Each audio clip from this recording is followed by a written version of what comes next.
All right, everybody. Welcome to another episode of Psycho's Platters, always powered by coffee each and every time. Ah, oh, yes. Oh, yes. Anyways, look who managed to beat everyone this afternoon. James Farley, you are the winner of today in regards to the I got here on Psychos before anybody else. This is what you could tell everybody else. Right? Right. That was an incorrect answer. Tripoli was the capital of Libya. I forgot the damn dryer was on.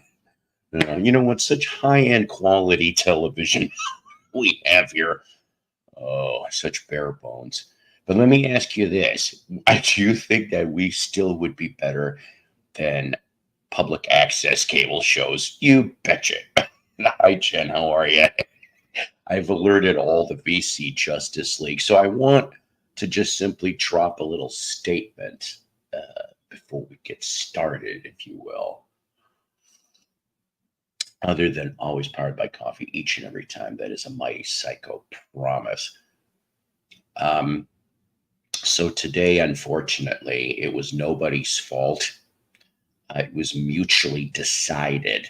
And I said mutually that the interview that we were going to have this afternoon is being pushed back to, I don't know, when said person comes back from tour. Okay. Too many things were going on both sides of the fence. There's a family issue I had that I don't want to discuss currently. It's resolved though, and I didn't even have to get my DJ to be involved. And on their side, there was a little more tour preparation than was expected because they start leaving in a few days, actually. So we're all good. We're going to reschedule for when they come back, which I'm going to take a guess is going to be right after the holidays. So I'm already getting October's interview set up, and they have agreed to it. We are just trying to find a date to do said interview from the UK. Yeah, there's your hint right there. William, how you doing? Robbie, how you doing? Jen, how you doing? James, how you doing? How is Errol? All the half a dozen people that I have here currently doing. Hopefully well. Hopefully well. It's really funny. Oh boy, I just realized that I'm wearing the shirt that I had on earlier when I released. Yeah, this is commercial time here for a minute, guys. When I released the brand new, I threatened, I promised, people asked, I gave, they received the new season 5 premiere episode of Jukebox from Hell, that future award-winning show, Jukebox from Hell. And we went and touched base, in case you haven't seen it yet. And we touched base on the third album from the 80s band Men at Work from April 1985, Two Hearts. That's right. We went into that, and already I got a nice reception privately and publicly from people actually on that particular episode. Some people, they said, in a way, we're thrown with a curveball. We like doing stuff like that. I don't like being too predictable. I just don't. And so next week's episode, of course, will be the 1977 UK release only, Ian Hunter's Overnight Angels, and the minor controversy attached to that album as well. In a couple minutes, after I get done yapping, we will explain today's title, which I fudged a little bit. I said fudged. Some of you guys will figure it out, but some of you aren't going to figure out all of this title, and I'm glad for that. So sometimes in New York City, a beast with a broadsword will throw a snowball. Yeah, how about that for a title? You never know what the hell I am going to put. I just cobble it all together. Ivan, hello? Yeah, is it time to get to bed here in Norway? No, it's not. Yes. What about my? Well, you're going to have to look at next week's jukebox well to find out what I talk about on that one. Yes, yes, yes, yes. Ben, how you doing? James, of course. I can never figure. Well, good. That's fine too. It still got you in a way, though. It got you here, didn't it? And that's some people will call that clickbait. I just call it creative ADD licensing in my head. I never, ever, ever, ever profess to be normal. Normal sucks. I don't want to be normal. Next week, though, I get to go to the doctor. See if we can change some things in here for the better for you guys. Hopefully for the better for me. But basically, I was not feeling very well today, guys. I don't know what it is about my body. I know I'm getting a little TMI personal for a second, but as I lost a couple people, sorry, guys. But the fact is that my body must seem to know when my days off are because my body will just go, you ain't doing nothing today, or barely anything. I've barely done anything today, guys, as well as the emergency I had to figure out. Why do I feel I have something to do with this minor cut? No, no, no, you actually have nothing to do with like, although I still think it's kind of funny. By the way, Jen, when we go off the air, remind me, stick around because I have information that could help your cause in your search. I forgot to give it to you last time. Look who's here. When one shows up, the other. Tom and Jerry, Abbott and Costello, Lewis and Martin, Laurel and Hardy. Oh, not this again. I'm not even. You know what? No, no, no, no. The name's here. You pick it. It's either Abbott and Costello, Laurel and Hardy, Martin and Lewis of the VC, because that's what this is. That's what this is. What this is to me.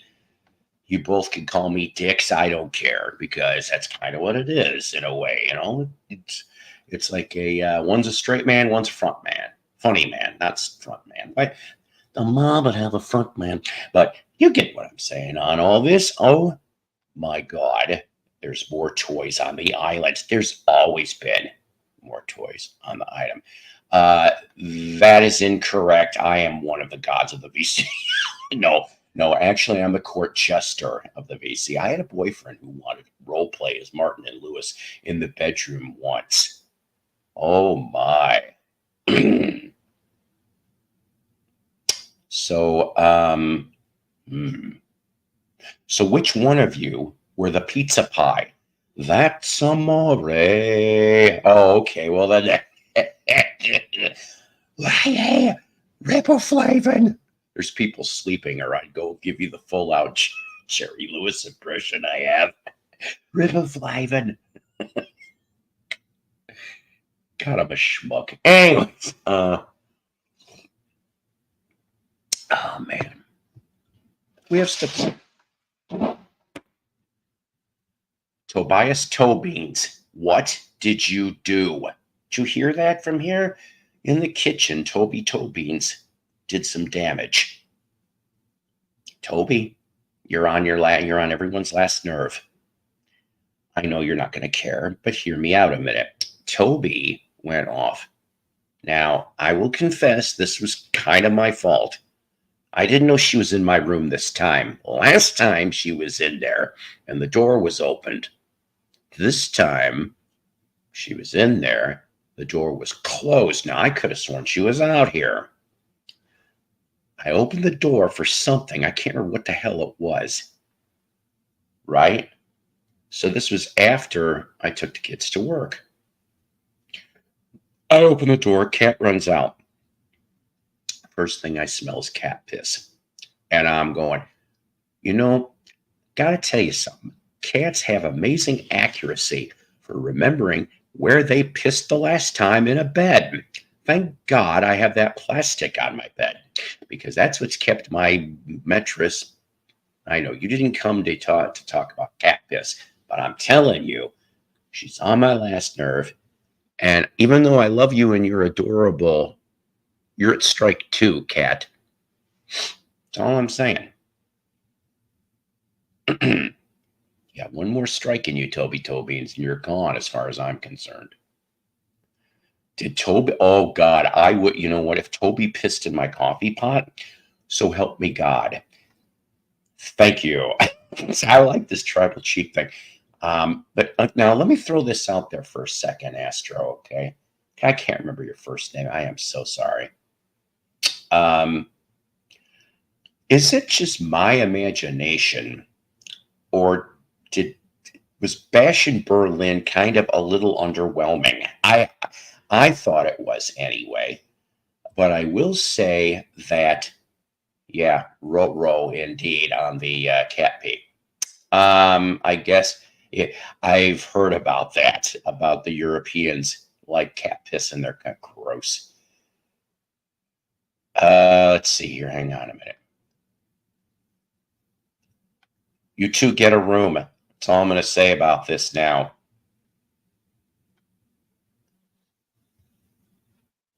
Both of you get a room. That's all I'm saying.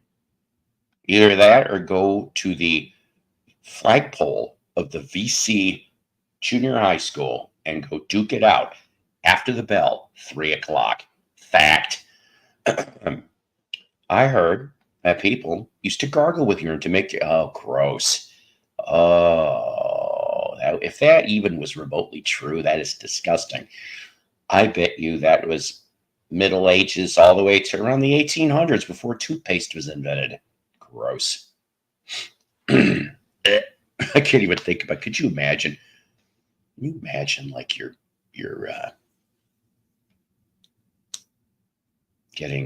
playing tonsil hockey with oh gross. Okay, all right. I'm done with this.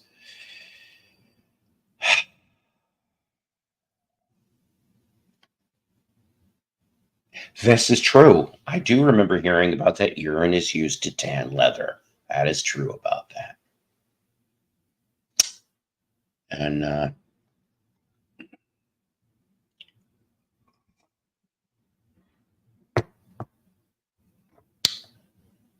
you know what?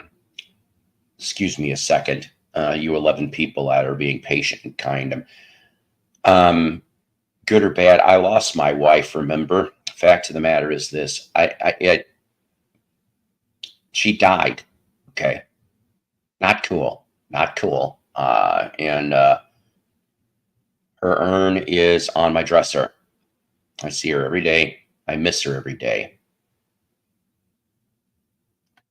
Well, now hold on a second. All you have to do is make sure that the other party has washed properly and gotten rid of any potential of that. Get what I'm saying? I know you do. All right, knock it off. Hello, George. How are you? I like you both being here, but knock it off and be civil. If you two can't say a damn nice word, don't fucking say anything at all. Remember, it's my show. If I got to time you people out, I will. And you know what? One more. I'm going to sound like a parent. One more time that I got, and I'll pull this car over. Remember that when you family people had trips with you were beating up your brother or your sister? Mom, he hit me. And then it's like, yep, Linky. That's right. Here's the Linky. So it could be a sausage Linky, an average length Linky. Oh boy. You could always tell, ladies and gentlemen, high quality TV here. Oh boy. I do have to tell you guys something though, okay? And I I really, oh, there she is. You know what? I got to tell you something. And I'm not being full of shit here. You honestly might be the bright spot of my day. And I mean that. Yes, you. Really? Yes. But you're bright. Well, A lot of people's day. Come on. You I get got that. you got a line from front that starts with double D and ends way back at the door to that little stalker that's in the other side of the town going, "Oh, eventually I'll have my turn. But no, you won't, sir. As he goes up to a park bench in the middle of 3 a.m. Yeah, go away, Dennis. Yes, I called him out by name. And they, You only think I'm joking. no, I don't. You're You know what? Well, remember, over the last few broadcasts, I have name checked Miss Sakura, that dumb bitch from first, second, and fourth grade. I had Jenny Barney and Ann Stewart and Patrick Crowley. You bastards. Let's see who else can I throw. I haven't thrown a name out in a while. Who can I go off? Terry Uho. I'm just going to say that right now. I missed such a and everybody out there. I don't know. Or are you calling them a hoe? I don't know what the fuck her last name is anymore. Point of the matter is, Terry was a whore. She was a whore. I don't care what she thinks. She don't live around here anymore. She lives in Berryville, Arkansas. Anyways, so we got engaged. You know, I thought she was a little loopy, but we got engaged. Then I find out, you guys are like going, oh, juicy. I found out that she found somebody on Plenty of Fish. Oh God, I forgot about that. And I actually had a girlfriend from there once for a couple of years. Amazing lady. Anyways, so the thing is that she goes, oh, hang on a minute. One of the deserting parties is here. I miss you, actually. Hold on. I miss you, actually. I haven't seen you in a while, so I was hoping you were okay. Hang on to your roller coaster. Anyways, so, yeah, I know. So the thing is, okay, is that I find out from a friend that she's on Plenty of Fish. So I call her out on it because we're engaged already. I did the stupid romantic thing, and I know some of you people are going to roll your. Oh, I already lost half my audience. Really?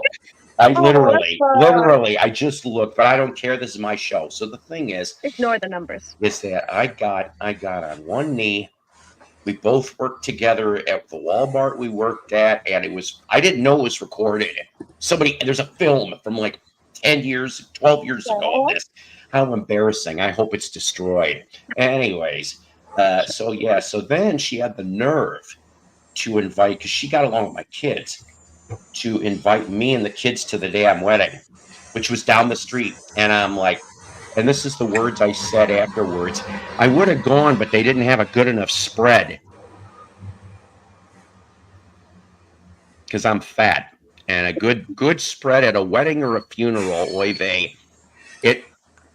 Is there a bus that's getting stopped near somebody? I'm hearing a bus stop. I don't live anywhere near a street, so I'm hearing some type of a squeal. It's like almost like a squeal of a bus tire. Like I hear it too, but it's not from here. Yeah, it's not me. Anyways, hi. Oh no. I'm not even putting that up. I don't know what time it is for everybody. For me, it is 4:30 exactly Central Standard. And a little drinky poo is probably what I really should have had today, although I would regret it later. And it'd be whiskey. Or an Irish coffee, if you will. It would be whiskey-infused coffee. I'm not above an Irish coffee. I haven't had one in a long time. I think the last time I had one was on Rachel's a while back, so.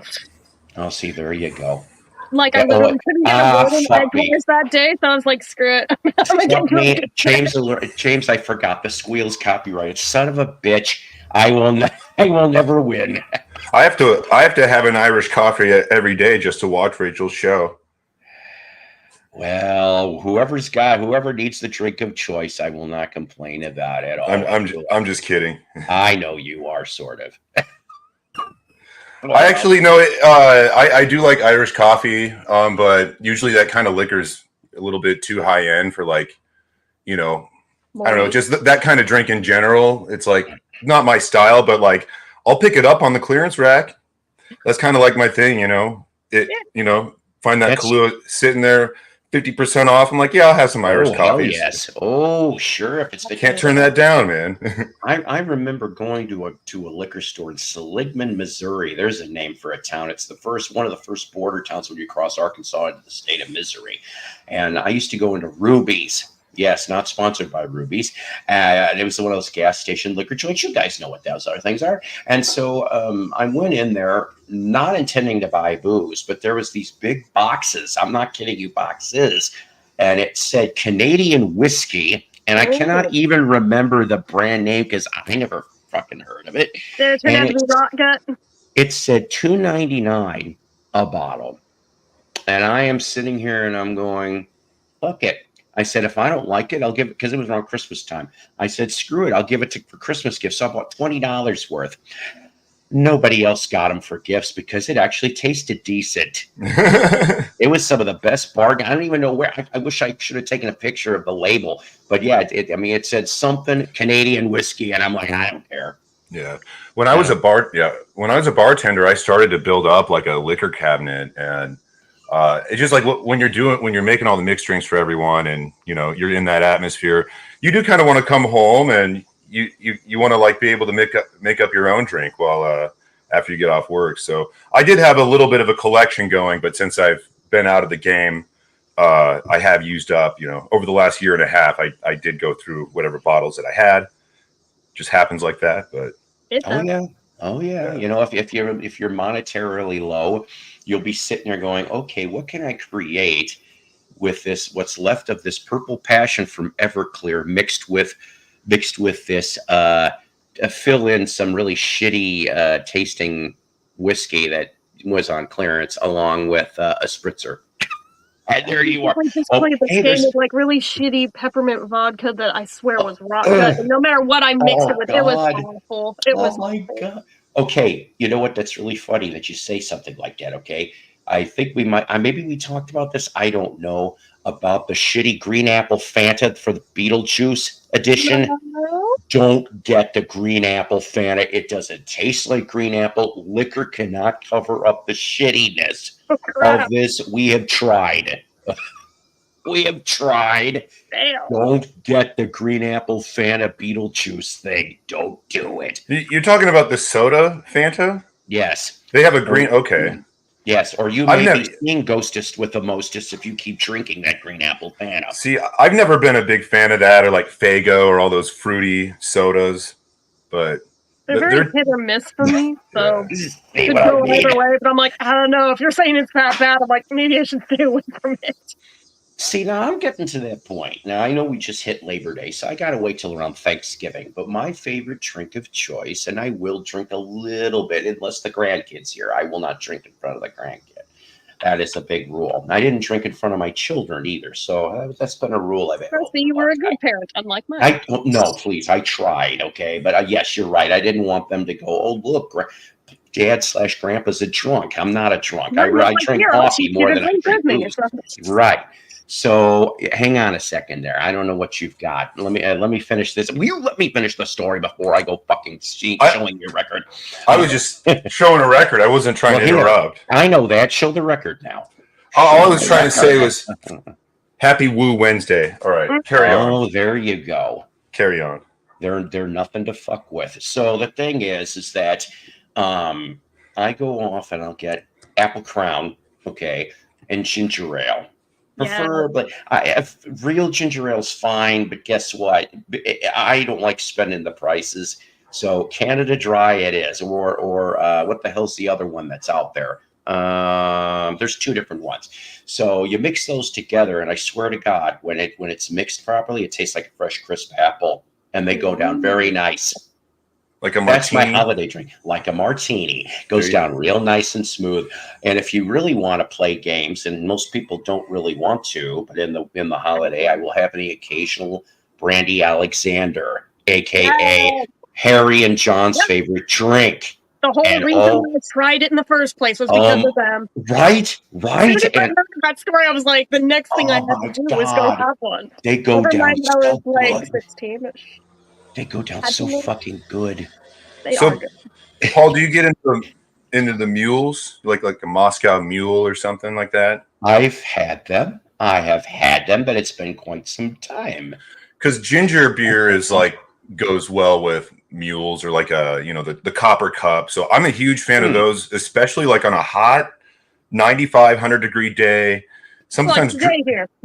drinking a mule, because the copper cup keeps your drink cold, and then it's just with the ginger beer, and typically it's it just depends what you're mixing with it. I mean, you can do gin or whiskey, or I guess depending on what you're using it, then it doesn't become a Moscow mule, but it becomes a different type of mule. But one of my favorite drinks, and I do own a copper cup specifically for making mules, but I haven't had one this summer.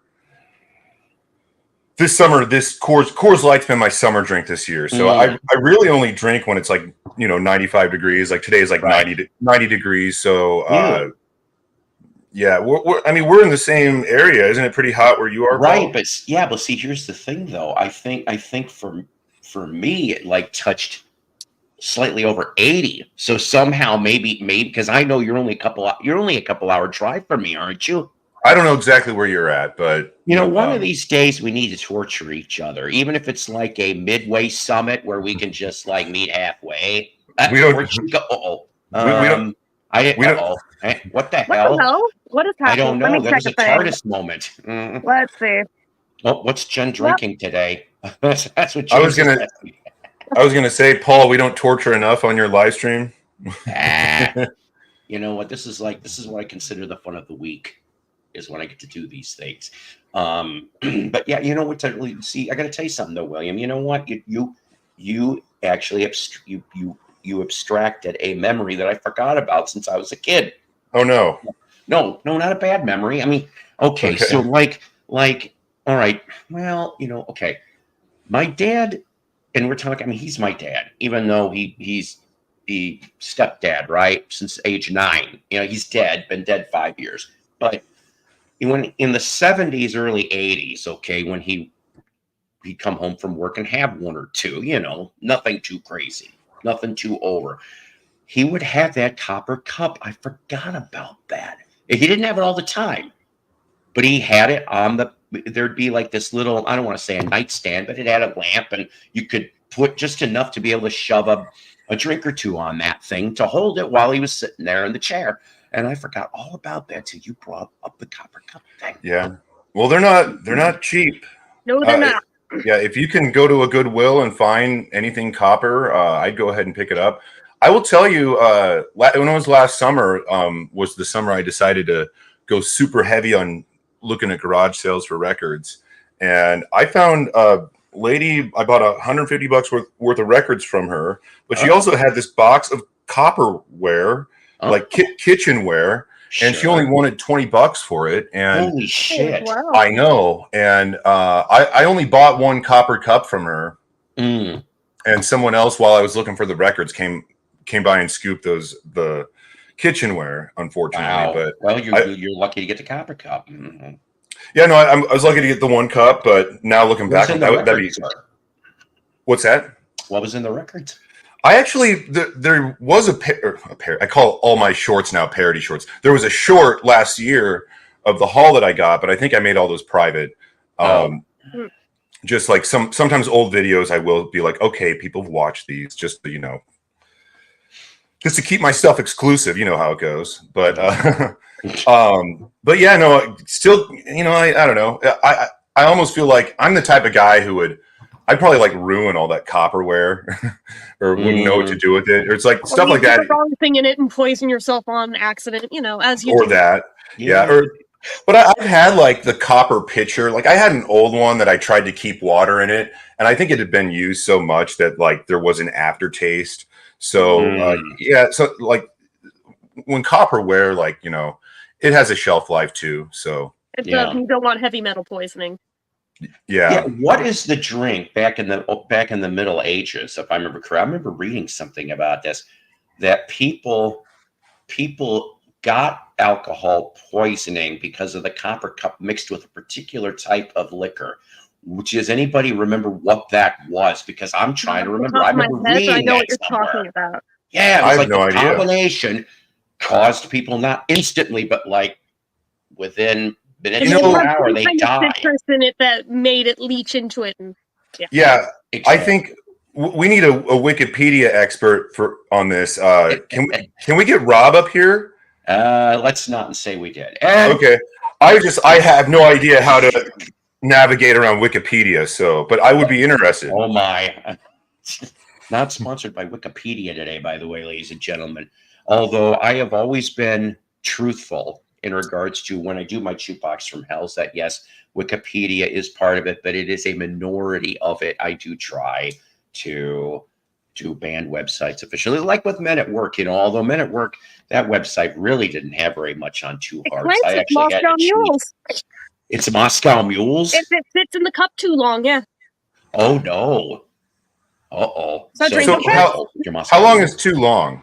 Let's find out.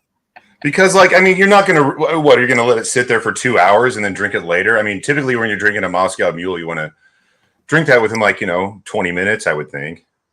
That's not exactly like a drink that you sip on. It's not like, hard liquor on the rocks or anything like that. Less than half an hour. Uh-oh. Yeah, you better make it quicker than 20 minutes then, William. See, no one ever told me that as a bartender, so. Really? Oh, shit, no. That's really important info to have. That was one of the first things that I learned when I thought I was going to go into that, so. Yeah. No, I don't know. What was it? I saw there's some new U.S. vodka company or something like that, and they had commercials. Why does Moscow have to have all the good liquor? And instead of Moscow Mule, they called it something else in the commercial. I can't see. It was so memorable. I can't even remember the damn vodka company. Yeah, no, you can put tequila in a mule, and then that would be a Jalisco mule, or I think you could do a Tijuana mule. So it's just whatever liquor you would use, depending on where it's popular, you could rename it. Irish mule. Yeah, I've licked a few that tasted like Teflon or maybe cottage cheese. Anyways, if you've ever used Teflon from the 60s and 70s and you think you've got Teflon poisoning, that's right, you may be entitled to financial conversation or conversation and no compensation. You'll get conversation on your financial needs. You're getting jack shit. That's what the business tells you. Oh dear God! It depends on how quickly you killed it and used it and ate it. That's the correct. I don't know that's a reference. There's not really a such thing as a Japanese mule. That's actually unless he's one you put sake in it or something. Yeah, no, that's a passive aggressive joke, but that's okay, right? I was going to say, do we need to put somebody on timeout, Paul? Damn you, Julia Child! Damn you! We'll see. I'm looking into it. Damn you! Yeah, we just replaced all of our cookware a couple of years ago because of the risk of that. So. Yes, I have a cast iron. I do like occasionally cooking with the cast iron. Some of those, but the one for the Teflon we did away with. We replaced with ceramic instead. That's why Psycho's so fat, because he likes to cook. You know what? I used to cook a lot when I had my kids, but now it's just lazy fuck. Well, I'll let you guys know. Mark my words. I am the last man to let any sort of mixed drink sit for any more than 20 minutes. So you don't have to worry about me catching. Yeah, I won't catch any sort of poisoning from a Moscow Mule. You don't have anything to worry about. Ladies and gentlemen, mark his words. No Moscow Mule. Mark my words. Let's see. I want to make a joke so bad, but I'm not gonna. I see it. Well, come on. Let's hear it. Hang on. Before you tell the joke, here's somebody that would also love the joke too. Yes. Hey, y'all. Tell the joke. Hey, y'all. It's going to be is it a reference to Mark Lassman? Oh, I no. am so Oh, sorry I didn't no. hang around for the after show. You I didn't told her, much. I Jen. was out I of there told quick. her. Jen, I Yeah, told I her. know. I know about the the feeling, girl. Show them and go them. I had to prove that they were in fact on. Sweet. Hey, gets away in 50 states. The password is discretion. Well, I'm the one who did it. It's fine. Bar Just saying, I bottles are would the not have best. actually risked your channel without there being a safety net there. So. By the way, James, I do have to mention this story. If I have not said this story before, that's why I'm leaving your. Oh, and by the way, you have a new fan. He loves you. You're the real deal, and she is too. She's like this outside of here too. By the way, I saw her last night. Never mind, that didn't sound right. Anyways, where the hell did you go? I didn't do it. I swear to God, I didn't. So the bar bottles are the best. So last week, so you guys know where the hell I work. So I'm sitting up front and I'm doing the dumbass job I got to do for an hour while somebody's on lunch. I hate it. I hate doing self checks. Anyways, so next thing I know, I'm hearing from aisle 2, 3, crash, boom, bang, boom, boom, boom, boom, boom, boom, boom, and I'm going. You would have thought fireworks were going off in the store, and I couldn't leave. I couldn't leave the area, and I'm going. Can you go find out what the hell that was, please? She knows where I work, but the thing is, so boom, boom, boom, boom, boom, boom, Yeah. and we find out that the Coke vendor who was in aisle 4 or 5 did something he wasn't supposed to do. Uh-oh. He put 24 packs of Coke up in the top stock. Oh, you can't do that. You do 12s or the 6-pack or the 8-pack bottles. You don't do 24s. He pushes back the 24, which hits the bottles of wine. Comes off of the top stock, hits other bottles on the top. Boom, boom, boom, boom, boom, boom, boom, boom, boom. So it's a nightmare. So here's the thing, though. When I found out, because somebody told me, "Oh my God, Paul, you don't want to see this." Well, what is it? Wine, and it looks like there is at least 2 dozen. And I went and I started singing half quietly. 99 bottles of wine on the wall, 99 bottles, and I hear oh my God, my assistant manager go, "Shut up, Paul!" And I'm God, I was done the same. He was where mad. was I with this crazy mad. straw? Yeah, I know, right? It smelled real good for about a day or two at aisle 2. Oh, You missed it because it was like around 9 to 10 in the morning. See? So, God. but That's not too early. That is not too early. Yes, Coors Light's what he's drinking. He wants a light silver bullet. So the thing is, after that, 2 days later, I'm beginning to wonder about my location that I work at. So I'm working at one of the registers. Next thing I know, there's somebody doing. Be right back. Sure, hon. Somebody's doing a mod of religious candles because we sell a lot of them where I'm at. Next thing you know, I hear boom, boom, boom, boom, boom, boom, boom, and I'm going, what the hell? Somebody broke about 15 of those things. And if you know what I'm talking about, religious candles, they're either clear and you use them for your purposes, or they have images of, I don't know, Jesus, Virgin Mary, whatever, different people, different saints. And so boom, boom, boom. And it turned out that there was a gaping hole in the back. They were pushing the stuff to the back. Voila, broken candles. And I said, you know what? This place is cursed. This happened both in the same week. I said, this place is cursed. And years ago, I came up with a story, and my managers believed it until I let them stew and believe it for a while. Then I said, well, you realize why this happens, right? Because sometimes things do fall off of the aisles onto the floor on their own. There is nothing near them. And I said, and my manager saw like this, I don't know, it was in the laundry detergent. He saw it happen one day, and I go, Casper, I said, knock the shit off. And he goes, what are you trying? And I said, oh, you don't know about this, do you? There used to be a cemetery there. It was a sacred Indian burial ground, is what I always told him. And they built the place in '99 before I got there. And I said, and I would say, I remember it. And so, yeah, they built on this thing. And yes, things do randomly happen with nobody around. And I am just like going, but that's my answer. I'm like, knock it off, Casper. I said, now zone that back up. That's what I would do. Oh, look what yes, she is. Oh, well, thank you. And I'm in my painting clothes right now. You know, you guys could.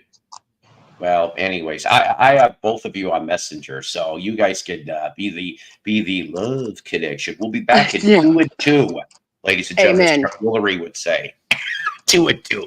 See, we're trying to hook up Jen and Double D, so Jen will end up going to Norwich, England. Double D, I don't know if you're watching. Oh, see, I said, with okay. So see now, while you were gone, this comment was made by James Farley, and I said, I said, now I know both of them on Messenger, and I can play Love Connection. Will be back in 2 and 2, and so I said, but we're trying to work on the Jen. The double B, double D trip for her to go to Norwich, England, and go possibly spend the rest of her life there. Right. And I have living and loving happily ever after. I see a book deal coming after that happens. No yes, shit. I do. What is she doing? What are you doing? I told you I was painting, so I had to get in my painting Missy, spot. Tone of voice. I had to get in my painting spot. I'm filling holes. That's okay. Don't even say a word, Paul. That can be Don't arranged. say a word, Paul. Hey, I tried to get his lazy butt Too over late. here, but he wouldn't help. It's just funny because I wasn't got another pack of paintbrushes yesterday. So see, there you go. There you go. Yeah. No, she's actually trying to power wash the deck. I said Oh, deck, okay. so that she could go and Already did. Gotcha. Already power you washed already it. finished it. See, there you go. Yeah, I'm filling knot holes with last year's really thick paint. I mean, it's as thick as my gravy. Well, it has to That be is for true. something. I've had your gravy. That didn't sound right. But I have had her gravy, and it's thick. It's pretty thick. Well, you gotta have something to stick to your ribs. But yeah, I'm always listening. I may not. I'm sorry. What? I said I'm always here listening, but I'm always doing something now that I'm a homeowner. I hear I did. Nobody wants to see these. Oh God! It almost reminds me of that Family Guy episode where you get half excited for 2 seconds and you see side boob and see it's Peter Griffin. Side boob. And he's like every time. Side boob. Just like that's like our friend, T. I won't say her whole name. T. She's got no boobs, but I tell her all the time. Yeah, but she's got hella side boob. I'm telling you. All she needs is a good push-up then. Yep. She can turn the side boob into actual boobs. I'm proof. So. Did she tell you that one of the last couple of visits that and I kind of went, I'm like, they seem all right to me. Yeah, you can't really tell. Yeah. She is a fabulous seamstress, and I had this burlesque 3-piece outfit. The thong, the garter, the bra, the brassiere, everything. And it had mesh and X's seamed into it. And it was beautiful. And it had gotten torn up, stuck in the washer by accident. And it was just ripped to shreds. The woman put that thing back together better than it was the first time. And I think I paid like $100 for the whole set at Lane Bryant back when I had to shop at Lane Bryant. But she put it back together so well. I'm pretty sure her boobs were living vicariously through mine. By the way, ladies and gentlemen, Shenanigan is not in the VC Witness Protection Program. It just happens to be that there's barely any sun in the direction that she is in currently. If you were to Are you sure about that? Well, okay, fine. If you were to take the camera, I'm not saying, and she turned it in a 90-degree angle on her right. I said her right. Never mind. Anyways, that's still not it. Anyways, there's a grade school. There you go. But opposite her, there's a grade school, and there used to be trees. Thanks to the tornado, took out most of the trees, and those stupid little kids. I mean, middle school students. Oh boy! I'm scooching across the porch. There's medicine for that. Shut up. I've already had my worm shot. Thank you. I thought That'll they gave that teach in you. tablets. Get 'em every That'll spring. teach you for eating the worm at the end of the bottle of the tequila. Oh, it just encourages me. Don't ask me how I know. Y'all can't say Well, nothing right. You're stupid, okay? Oh boy. I was William, there's William. I'm like, I think he disappeared. He didn't want to deal with this anymore. I'm sorry. I had to go do something real quick and then, do that too. So You're not painting your porch, are you? no. Okay. Ladies and gentlemen, I think just nod your head. You're new to this, right? You've never been up here before, right? Just nod your head, yes or no, sir. Not you guys up here. I'm talking about M, double M. That's on the waiting. Okay, he's saying yes. Ladies and gentlemen, Mason, different Mason. This isn't the Mason I'm used to seeing. I haven't seen There's him in a another while. one? There's another one, I guess. Nikos Platters, you know me. Wait a minute. It is you. Holy shit. But you look different. I'm I was sorry. gonna say, the same background as the other one. Holy crap, man. I haven't The seen only you in Mason I know forever. is Mason jars with moonshine. I went through like a very busy time of like not being that active at all online anywhere, and now I have a little more time on my hands, so I'm kind of good. I'm trying to get back to my roots here, guys. I'm trying to get back to my roots. Yay! Yeah, seriously, Mason. I'm glad you're here. Usually, and I have caught you live a couple times recently, but I'm usually working. It lucked out that you happened to go on when I was already off for the day. So, yay! I'll tell you something. Truthfully, I just have another gentleman that he's usually a regular when he's not working, and that's Mr. Jeff Allen, who I miss him dearly. But he'd be like, "Damn it, I'm working." I'm like, "Son of a bitch," and I'm like, "Ah." So I try to do it at different time frames. Like next week, I'm off Tuesday, Wednesday. So you bet you we're going to have shows I've known Paul for a number of years now. And to anybody that is a psychologist, yeah, we'll go that way with this. Mason Or is the rapist. Oh, what now? I'll take the rapist for $1,000. The rapist. The rapist, yeah. I'll take anal bum covers for $1,000. Anyways, so it's like Mason, the anal rapist. Come on.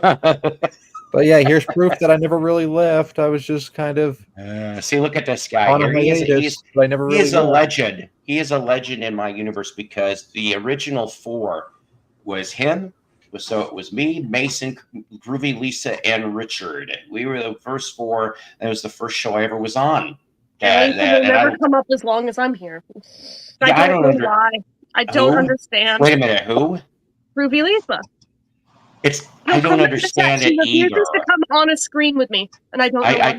I've never been on a panel with her. She's got her own crew. It's the Dusty Spins crew. I like Dusty Spins too. I have no. I've been visiting a lot of Dusty Spins lately, and Lisa's always over there, and they're very crew. I truly have no qualms with anybody in the community anywhere. No, they're very crew oriented though. It's like they stick to each other. They like having the same people on. So I jumped on their stream one time, and then it got deleted the next, right after they were done. So talk. I do like the Hard Day's Night. I think, is that a poster or is that just a record? Yeah, no, I could do a little show and tell. I got this actually. It looks like it's big enough to be a poster, but I think it's just okay. So no, that's just the vinyl. Yeah. Oh yeah, no, this is the vinyl press. This is like that's probably the 4-foot vinyl press. Yeah, that's probably the 2012 press, as glossy as it looks. Yeah, no, this is the 4-foot vinyl press that I use on my 4-foot, to play. With 48-inch records. So yeah, so you got 7 inches, 12 inches, and you got 48 inches. So I didn't know that was even this is the 48-inch LP. One of a kind. Well, I I'm just kidding. It's a poster. It's a poster. Yeah, I have people related show and tell as well that some of you may not have seen me show it already, but I'll go ahead and pull it out because it is a favorite of mine to show in the Beatle community. It is probably up to this point the most proud item of the Beatles that I own. the one thing that I'm most proud of.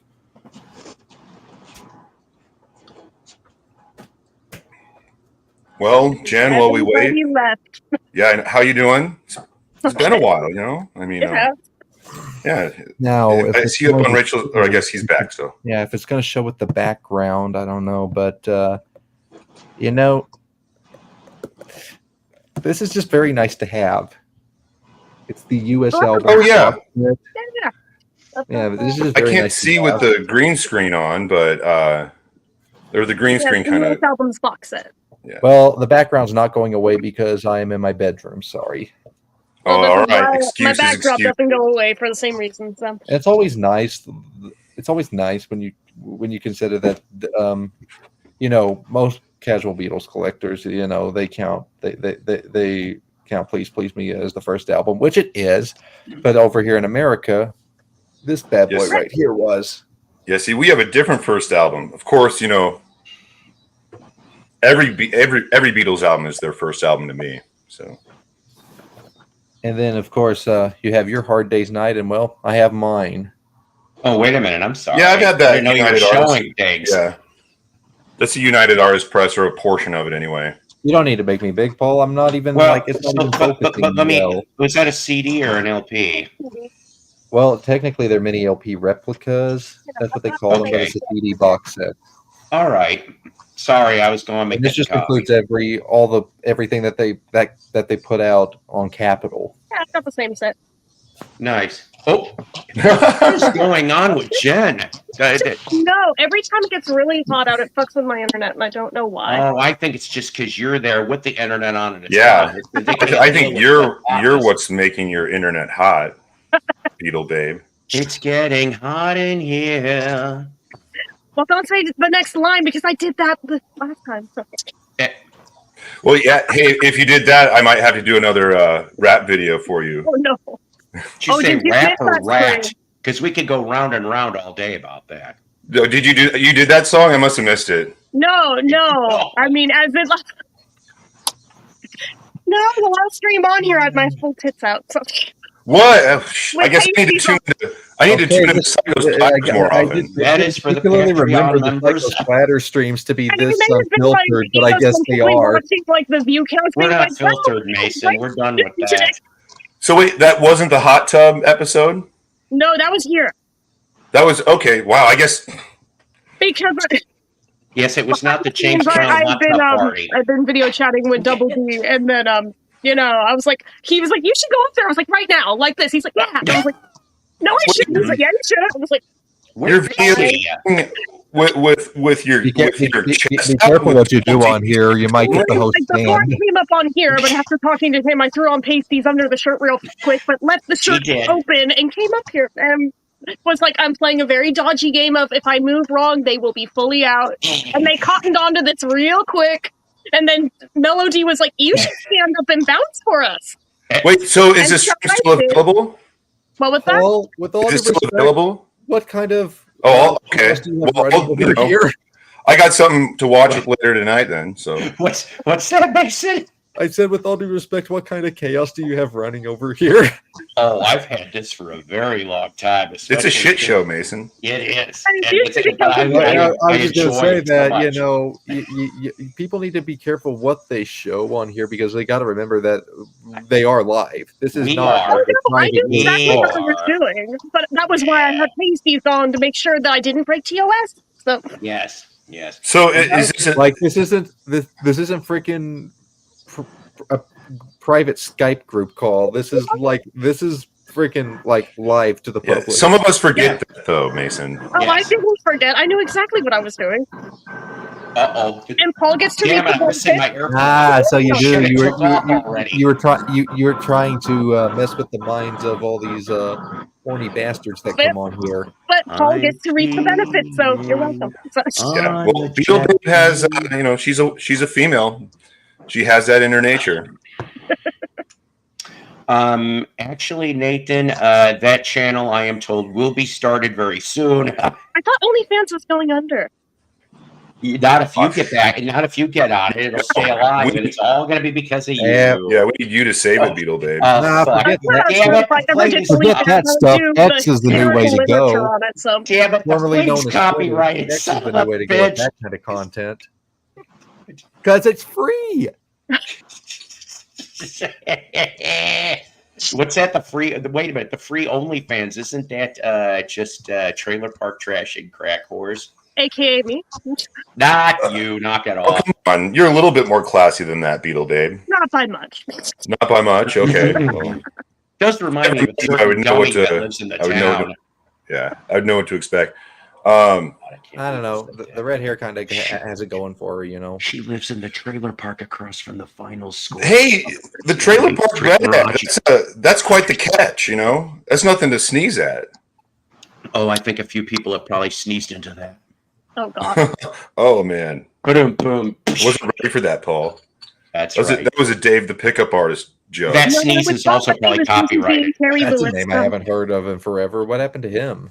He just was on here 2 seconds ago making a schizophrenic. I haven't seen him in like a good minute. See here, let me read this as Rodney. I'll tell you, my neighbor was just diagnosed with schizophrenia. He's good people. No respect. He's the best. I know. I love him. I love Dave. You down here or up here, whichever one you landed at. He lives in Jackass Flats, Florida. Yes. You know, anytime I think of Rodney, other than his comedy specials, I love him as in Little Nicky. Hey Hitler, it's time for your pineapple. And he was going after that actually. Yeah, because he keeps going after the demon that's got 3 boobs. Yep. I'm just like, hey, it's the Total Recall. Oh boy. See, I don't have just when we mentioned the other stream and you double in numbers. You're welcome again. That's right. That is right. I am not about doing what I have to do to pull up the numbers. So. Jen, you put in the ratings, that's for sure. The one day was swiping jokes from the other day. I feel a joke war coming on between these two. I don't know. You're on shaky ground here. Now, if only there was a Shakey's Pizza still around. Oh, I forgot. Sorry, my bad. I forgot because I'm not used to people at Avatar. I'm like, oh well, fuck it. I'm still here. I'm glad everybody's still here. I still have room for what? 5 more people? 5 more people? Yes. Are you still paying for the premium? Okay, now listen, we're going to talk about that, okay? Because Jen and I had a private conversation about this, okay? But if you don't mind, I'm going to bring this up anyway because I think people need to know this. I didn't know anything about this until Jen went off and mentioned that she got an email from StreamYard. Now I have to admit, I still have not looked at that email. I made a whole video about it. Go for it. Oh, I see. I haven't seen that yet. I'll have to. But so StreamYard is being a dick. StreamYard has decided that they're going to go off and double the prices on the basic. I only paid for the first level. Some of us, it was more than quadruple because I was on a promo pricing for $10. So shit. So the only reason why I did not jump the gun on that yet to another place because not only you but my manager, both of you guys gave me 2-3 different resources I can look into, and I figured since I'm paid up until about the 23rd. This gives me some time, so I'm going to probably cut off around the 15th or so and jump to whatever new service I'm going to go to, whatever that is. But the key is it's got to be YouTube compatible. Now, last night I felt really stupid. Speaking of, sorry for commercializing again, but when I put up that Shootbox from Hell, if you people didn't notice, we did it from the desk here instead of over there by the record player because I used to have to film. I'd put it on the digital camera. Take that off the SD card, take the SD card, pull it up on YouTube. This computer does not have that. So when I found out that I could do a recording, of course, from StreamYard doing what I did, I was able to save it. The problem was I couldn't remember. I had to look and guess to figuring out how to transfer to jump it to YouTube. It was a lot quicker, hell of a lot quicker. Instead of an hour sometimes, I could have the video up in 5 minutes or less. And I'm like, so the next place I go to has got to be able to also have that capability because I'm not going to sit here because my old computer that has the SD slot is dying. I give it the end of the year, and it's probably going to finally be toast. So this will probably be my central laptop. I've just been like really impressed because I've had it for will be 2 years this December, but my MacBook Pro works wonders. Oh, your MacBook Pro?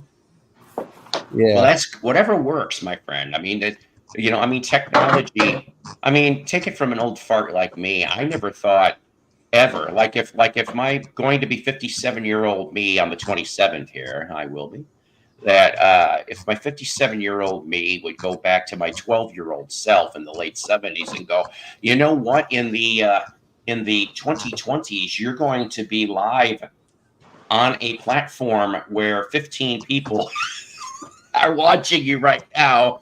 And I'm like, you're full of shit. And lo and behold, because so technology, even in 45 years, has advanced itself, but it still is yet to advance itself, except AI can stay out of the picture. This is Paul. This is also quite an upgrade for you because I remember the old days when you had what did you call it? It was bad internet, but you had a special term for it. Oh, it was Ukraine. It was internet from the Ukraine because I couldn't afford regular internet, and so I cut a deal, with Ukraine or Africa. I think it was something like I just would throw these regular countries out. I got their Ukraine. How did you manage that?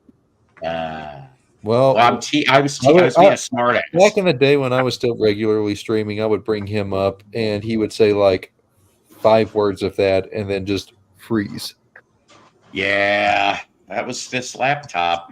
It was not this laptop, but my other laptop. Yeah, was starting to die out. I mean, too bad you don't have an assistant to help you do those things in the background. What are you talking about? I think somebody is volunteering. Because I wouldn't mind assists. I don't mind assists between her and Donna Joe and yes. Oh, hey, there she is. She's painting. What color is it today? What color today? Poop brown. What is it? What color? I don't know. It was whatever that was mismatched at Lowe's. Hallelujah! It's going to be a Joseph and the Technicolor Dreamcoat deck. Yeah, it's going to be a little everything. I'm waiting for Donny Osmond to appear out of nowhere. God, that movie still haunts my nightmares. Could you imagine if somehow I got Donny Osmond on here? I shit myself laughing because of remembering that damn weird BDSM scene in that movie. And I was God. Idol movie, what is happening? I hate to say this, ladies and gentlemen, but due to Psycho's limited budget, I would be lucky to even get little Jimmy Osmond, who's not so little anymore, and not a little lad from Liverpool.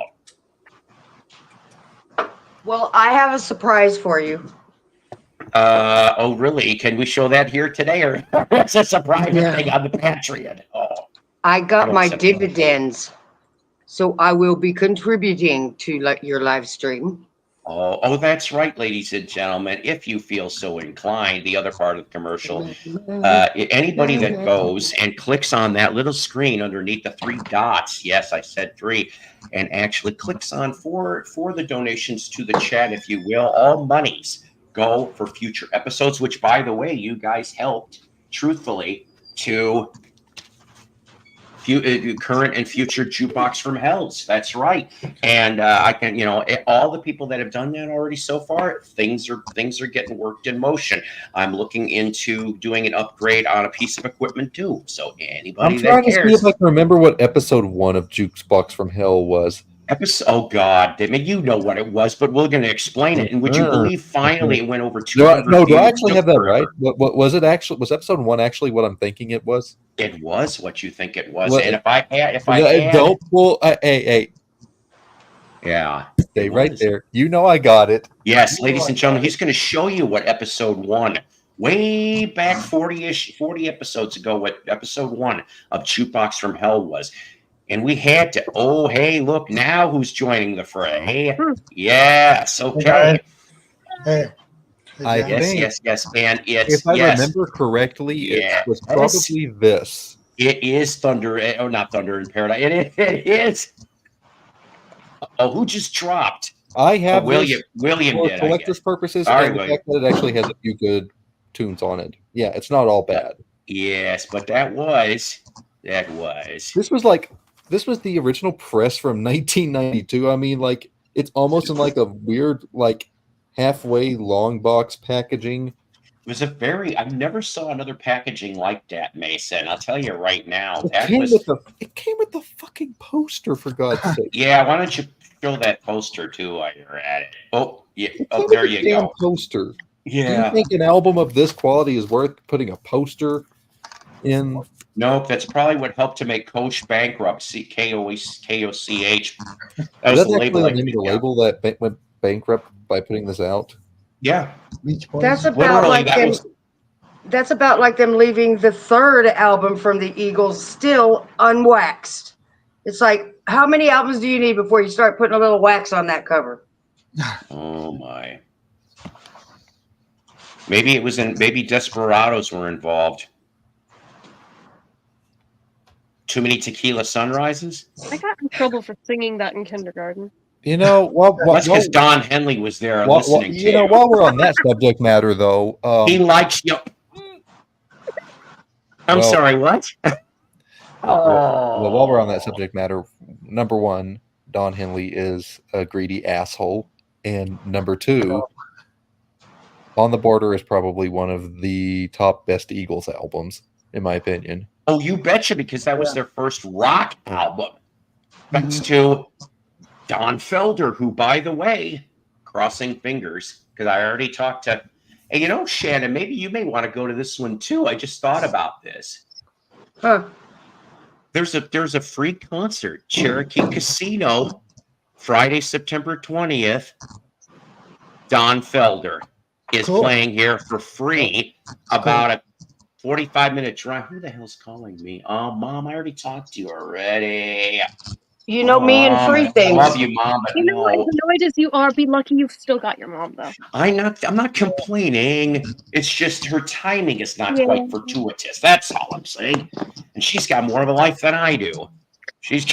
Well, no, that's not nice. That wasn't meant to be mean. I'm just saying that because she doesn't go. She can't drive. She can't do any of that. I'm not. That was not nice. That wasn't meant to be a mean comment. Don't send that to my mother. Then I'll get that. I won't. Sorry about that. Now, where were we? I had an interruption, but where were we? We were talking about Don Felder and Jukebox. Oh yeah, how he totally got fucked over.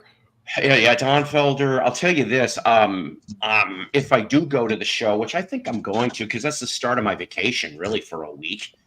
I mean, if I play my cards right, that week's going to be weird because we have Alice Cooper on the 17th with Rob Zombie, Ministry and Filter. 20th would be the Don Felder free concert. The 26th would be Buckethead, really cheap. Okay. Oh God. You just keep painting that deck. I said deck. Okay. Somebody burned a hole in my brand new deck. Oh no! It's very long, deck. I just don't hear this level of humor very often in the VC. Did you know that there's a Colonel Sanders dating sim? I'm dead serious right now. What was says there? What was that you said? Did you know there is a Colonel Sanders dating simulator game? Wow. Oh, says there. You date me. I can give you unlimited numbers of Colonel Sanders KFC. The irony was I was reminded that it was a thing for the first time in like over a year yesterday when I was like reading off certain stuff from my Steam library to someone. And does he wear we all know who that is. Don't even buy double D. Does he remove the skin? That's all I want to know. Play this freaking ridiculous game. So one of these days, I want to play the stupid Colonel Sanders dating sim. I would date him. You can download it for free on Steam. It is a free game. God. You know what Colonel? I'd be so embarrassed for my mom to catch me sexting with Colonel Sanders. My mom would come in my room. What are you doing? Looking at porn? Kinda. I'm You know what dating Colonel Sanders. Oh God, She'd be jealous. She is so bad. Her Google Assistant quit on her on the grounds of sexual harassment. What? Are you serious? I could believe that. I am taking that as a dare now. You know what Colonel Sanders' favorite This thing is is? going to be my new favorite game. Because I figured out how to turn it to a male voice. I figured out how to turn it to a male voice for her. So slowly, over her harassing it and just saying bullshit to it, it kind of went gay a little bit, higher voiced and up. Next thing you know, it's a lady, and the first voice won't even talk to her. That's hilarious. Was this on Apple or Android? Android. Yes, I can play with it. Like I said, this is going to be my new favorite game. I will keep you posted on how long it takes me to sexually harass it long enough to make it quit. Yes. We all want to know I can make it in under 24 hours. Battery life with. Is the finger looking good? That's what people want to know. I haven't played it yet. Anyway, son of a bitch, I tried it. I need a little bit of help. I have an old GPX turntable, and it was just corroded with, dust from where my grandma had lived, and it was turning, but I did the stupid thing and I removed the belt. I can't get the belt back on. I boiled it. It's just a little too loose. Is there any quick fix for it, or do I just order a new one? About the best thing you can do is basically try to find a bag on eBay of just different belts, different sizes, and find one that fits. Amazon.com has belts too. Yeah, but unless you know the exact size for that model, it may not go well. So you might have a better shot doing one with multiple sizes, so you have options and just try. There is no telling how many appliances around here are just sitting broken, and it's probably a belt. I could probably put 3 vacuums back to work with the right belt. Exactly. That's why another reason why a bag of the different belts would probably behoove you to get. Thank you. I'm very indecisive. Y'all made the decision. Like this. Y'all made the decision for me. Considering you sons of bitches better not go on there and buy them all up before I get to Amazon. No. That's what we're doing right now. I'll tell my nephew to stay the fuck off eBay. So he's considering Jimmy Osmond was only 9 when Long Hair Love from Liverpool was a hit, in what possible sense was he a lover? Thoughts? We can't discuss that here for this channel. We'd be shut down. Endless summer vacation is better. He does look. Oh yeah, we're back to the Colonel Sanders. What is okay now? Maybe finally for 2 seconds, I can finally finish the bad punchline here. Yeah. What is Colonel Sanders' favorite? Oh God, I can't. I'm going to hell here. What is Colonel Sanders' favorite sex move? The chicken head. That's right. Fallen folks just got in from store. I'm having so much fun on this stream that I felt it most appropriate to crack open a cold one. Yay! That's right. Everybody, chug, pass. And I got to comment on this particular one right here. You can't, by and large, in my town, you cannot buy any Samuel Adams products because, he's not a Texan. That's why. I don't know. It's a weird thing. I thought it was a Bostonian thing. No, it's a weird thing where I live here because of the alcohol percentage in Samuel Adams products, it exceeds the legal alcohol percentage that you can sell in my area. Why? What's the limit there? I think 5%. Okay, so where is this area so I know where to never go? Everywhere in Texas. Literally, my best friend's moving away from Texas any minute. No, not everywhere. Never have to go there. in the closest city, which is an hour and a half drive south of me, they do sell the Samuel Adams stuff there. It's just my town. Samuel Adams, for whatever reason, exceeds my town's alcohol. I used to live in Rising Star, Texas. Do you know where that is? I don't. My best friend lives in Midland, if that's of anything. I got relatives in Midland. So do I. And she went to college in Lubbock, so. Sweet. I have a lot of family that lives there. I have got to go to Lubbock. Rising Star, Texas, is the home of Jackie Bibby. He holds, I don't know how many, Guinness World Book of Records, all related to rattlesnake wrangling. Yipes. Yeah, I used to work for him. Rattlesnake. I need to hear more about what is rattlesnake wrangling. Wrangle, it's just knowing how to handle a rattlesnake without getting bit. His secret was he would come out of his hearse in a coffin, but the coffin and the snakes had all been refrigerated, which makes them less apt to bite. So I got lucky. I only, got the ones that he threw out of the bathtub, and they were still relatively inactive. But it's still scary every time. Yeah, it would be. Brings a new meaning to the word union with the snake. And it does not taste just like chicken. No thanks. Well, it did when Uncle Jim served it to me. That bastard. No. Hey, Jen, I did something mischievous. I told Harry's music room about the stream that 1 or 2 days ago. Yeah. I told him. Again, it's more views for Paul, which means more ad rev in his pocket. Therefore, I am not sorry for doing it. Yay, that's the spirit. I will do what I need to do to help the stream. I figured Harry would like that. Oh, I'm sure. Somehow that doesn't surprise me. I'm not in any surprise either. I should put on a legalized bake sale. Yeah. Make some brownies. Ah, there you go. I never could wink. I tried. It's okay. I don't look cute trying to wink either. So. I've been told I look like the mom on Arrested Development when I try to wink. I'm like, oh God. What? Wait a minute. Jeff Kendall says likes to eat rattlesnake corn dogs at the state. In the world. My mind just like somebody trying to pass off liver as steak. I'm not falling for that shit again. Pass off lamb chops as pork chops. It is not the same thing. You are fooling no one, lady. I am so in tune with my body. I can make myself spontaneously puke if I don't like something. They'll never make that again for me. Wait a minute. Didn't they have a wrestler and his name was Puke from WWE? Maybe. It was Droz. That was his first thing was Puke.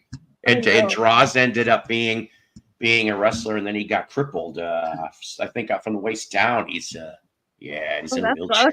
I know. Did it have anything to do with the puking? Yeah, maybe. Lord knows. Jeff Kendall, you are an absolute legend. Yes, as Bobby says. Yeah, he is. We got all kinds of draws. Yes, good old draws. And thanks, Astro. And oh God, I got different talking points I probably should throw out that I saved. One of them. Oh yeah, D-Lo. Yeah, and you know what? He goes and visits him as much as he can, and he's always been sorry about that, as opposed to who didn't go and say they were sorry for screwing up Stone Cold Steve Austin's neck? Owen Hart. You gonna come out here and mess up my painting? Freaking yes. Hey Paul, sorry I had to go. I had some friends call to hang out. That's cool. So I had to get my purple shirt. Final Viper. I'm confused. Not related to, I don't know, but not related to Randy Orton. Hey, Dave. Okay, I'll be back. My brother started weed eating. You sure it's a weed eater she started? Anyways. Yes, it's a weed eater. Yeah, shit, I didn't know she was still listening. I was trying to get away with that. I can prove it doesn't sound like that. Shit, it sounds like. Anyways. So, no, seriously. Depends what setting you have it on. So, yeah. So, we'll get to the title in a minute, but there is some things, though, that I saved today, actually. If they'll come up here, and then I can. And one of them was a wrestling thing that was actually quite interesting. Oh yes. Are we bringing up how Brian May had a stroke? Excuse me. Brian May had a stroke. Okay, wait a minute. Brian May from Queen had a stroke. As in from Queen. I saw it on Raw. No, I didn't know anything about that. When did that happen? Let me pull up the email. If it was in the last 24 hours, I don't know anything about shit. Well, prayers to Brian May from Queen, and also, before I forget, rest in peace, James Darren. Darren, I heard about. James Dern, yeah. And I didn't know he had records in the 50s. Would you believe his last hit was 1967 for Billboard AC Contemporary chart? Didn't know that. So he still had hits in the mid 60s. Hang on a minute. No, I don't want to call anybody. Who don't want to? Hey, goat fuckers. No, I don't want to call goat fuckers. I ain't afraid no goats. So let's see here. Shit. Where did I put it? Anyways, it had to do with Hulk Hogan opening his mouth about Nancy Benoit. Ooh. Yeah. Ooh. And he was kind of hypocritical, but I can't find the damn it. So, well, I have an article about Brian May whenever you're ready. So. Yeah, let's go to Brian May. Okay, so from rocksellermagazine.com, we have Queen's Brian May is on the mend after suffering minor stroke. Quote, the good news is I'm okay. Do you want me to read the article? That's up to you. Okay, I don't mind. Queen guitarist Brian May has long maintained an especially active social media presence, and he used it this week to share some important news with his audience. He's currently on the mend after suffering a minor stroke. That's good. Quote, I'm here to bring you some good news. The good news is that I can play guitar after the events of the last few days, May said in a video shared to his Instagram page on Wednesday. He goes on to recount the details of his previous few days, which apparently had a brief span of uncertainty regarding May's ability to play guitar. I say this because I was in some doubt because little health hiccup that I mentioned happened about a week ago, and what they called it was a minor stroke. It was a little scary, I have to say. All of a sudden, out of the blue, I didn't have any control over this arm, the 77-year-old legend continues in the video. Thanking his medical team for its fantastic care, May also says, I didn't want to say anything at the time because I didn't want anything surrounding, I really don't want sympathy. Please don't do that because it'll clutter up my inbox and I hate that, May joked. The good news is that I'm okay. Just doing what I'm told, which is basically nothing. I'm grounded. Though he explicitly said he doesn't want a flood of sympathies levied in his direction, best wishes to Sir Brian May on a speedy recovery. Well, that's good. Yay, thank you. And saying that, now he's got time to listen to the Queen's Hot Space, Queen with Paul Rogers, and Queen with Adam Lambert, and then go, why? No, I'm kiddingly shitting on that first thing, not the other two. Those can stay the way they are. So before I forget, because geez, we're already almost an hour and a half into this already. What's the title? Today's episode. Sometimes in New York City, a beast with a broadsword throws Snowball. John Lennon related. See, I do try to twist the titles a little bit now. Jethro Tull related? Will you guys shut up for a minute while I finish these? I know you won't, and that's fine. All right. I have to cover up the very controversial woman is the nagger of the world, or in KFC land, woman is the nugget of the world. So we'll just show this. Can I show this side? Yes, we'll show this side instead. YouTube. That's what I think of you. Anyways, let's see. Is the gatefold? Can I get away? Here we go. This is a gatefold. Okay, so you got all kinds of things. You got the woman is the nugget. Oh wow. I didn't realize this, but I'm going to call it that from now on. By the way, yes, there is a cartoon I did not see till now, right to my right of this, where it's a horned demon. It's a Japanese cartoon who is taking a hair like a knife, like a Harry Carey knife. What's the name of the Harry Carey knife? What is it? Is it doing Seppuku Minute like Tokyo Brian? He's slicing the woman's belly. It's kind of violent, but yet her upper is partially undone, so you could see. But yeah, I know, right? So I don't actually own the album, so I'm like, oh god, I didn't know. Okay, so here, I've never seen the inners to this. New Army pay rates. Now you could start at 17 pounds 17. Fit to die, it says, and look at the little thing. It says join the professionals, and John Lennon signs his little thing, right? But it says it says, obviously, this is a I don't know, maybe, oh, actually, this looks like this could have been a real thing because it says from the Sun, which I know is an English newspaper, Yeah. Wednesday, April 1st, 1970. So this obviously is an April Fool thing, but let me show this to you anyway. So this is what it looks like, but it says, and we'll offer you the training you choose, and we'll give you a varied, exciting life, and we'll make sure you have the best equipment, and we'll help you see more of the world, and we'll give you as much sport as you want, which of course is all the soccer that you would care to play, or should I say, is it soccer or English football? I don't know. The new pay scale is now in operation. So it says men joining on a 3-year engagement. So this is 72. Oh, what happened to Dave? His device is not connected. You get to start at 14.7, so 14 pounds 7 pence. Men on 6-year engagement. Good God, who'd want to be in their 6th year? Start on 15 pound 15 pence, and then 9-year. Starting pay is 17.17. See, that's what the asterisk is for the 17. It says, of course, the Army charges. Wait a minute. Oh, that's funny. The Army charges about $313 a week for full board and lodging. Good God! So even they take out for your. Just fill in the coupon or call in your nearest Army Career Information Office.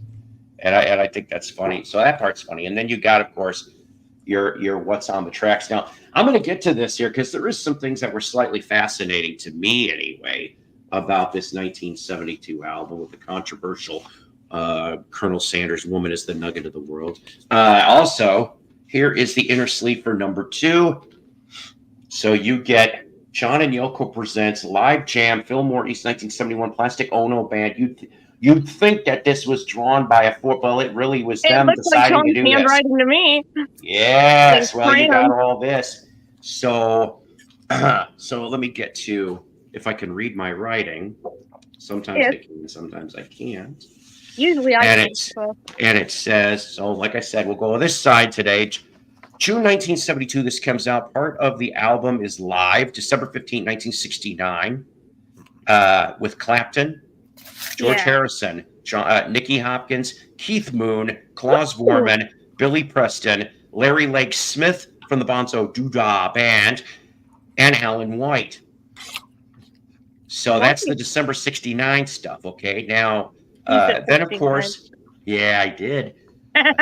I almost forgot what that. June 71, of course, is the Zappa with the Mothers. Yes. Now, a couple days before the December 15, 1969 sessions for the live stuff, if you will, which was for a UNICEF benefit, I wrote this in the side part here. Lennon and Phil Oakes. If some of you people remember Phil Oakes, very controversial folk singer, they recorded a song called "Chords of Fame" together. Whether or not that ended up being released or it's unreleased, God knows. But it was recorded several days before the December 15, 1969 part. So get this, though. The Sinclair Rally and the Apollo Theater and the Lyceum Theater, I hope I'm pronouncing that right, were all mixed by John for possible EPs to be put out around 71. Wow. Early 72. Oh, we're still talking about the Sometime in New York City? Yes. OG US copies. And I'm assuming I don't have that. You know, that album is very conflicting for me. Yes. Because on the one hand, I like songs like New York City. On the other hand, We're All Water is annoying. Well, I hate to say this, but on the one hand, John Sinclair is kind of bouncy. On the other hand, the opener is a little what's the best word I'm trying to describe? It could be taken in poor tastes by some listeners. Let's put it that way. The correct answer, Jeff, is none, because I just got this. I've never had a copy of this.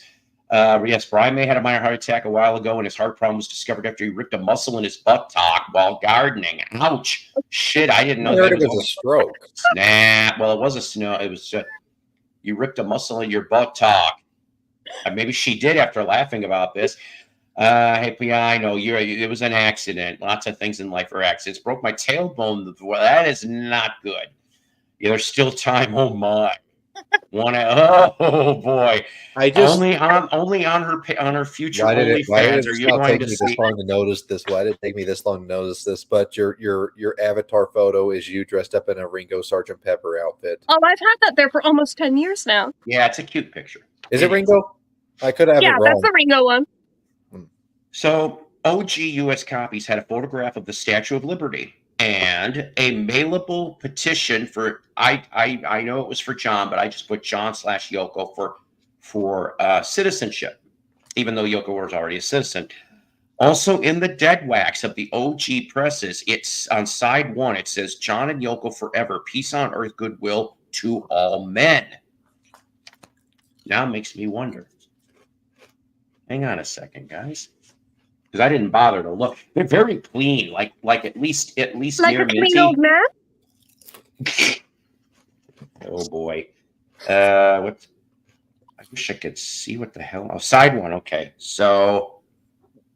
All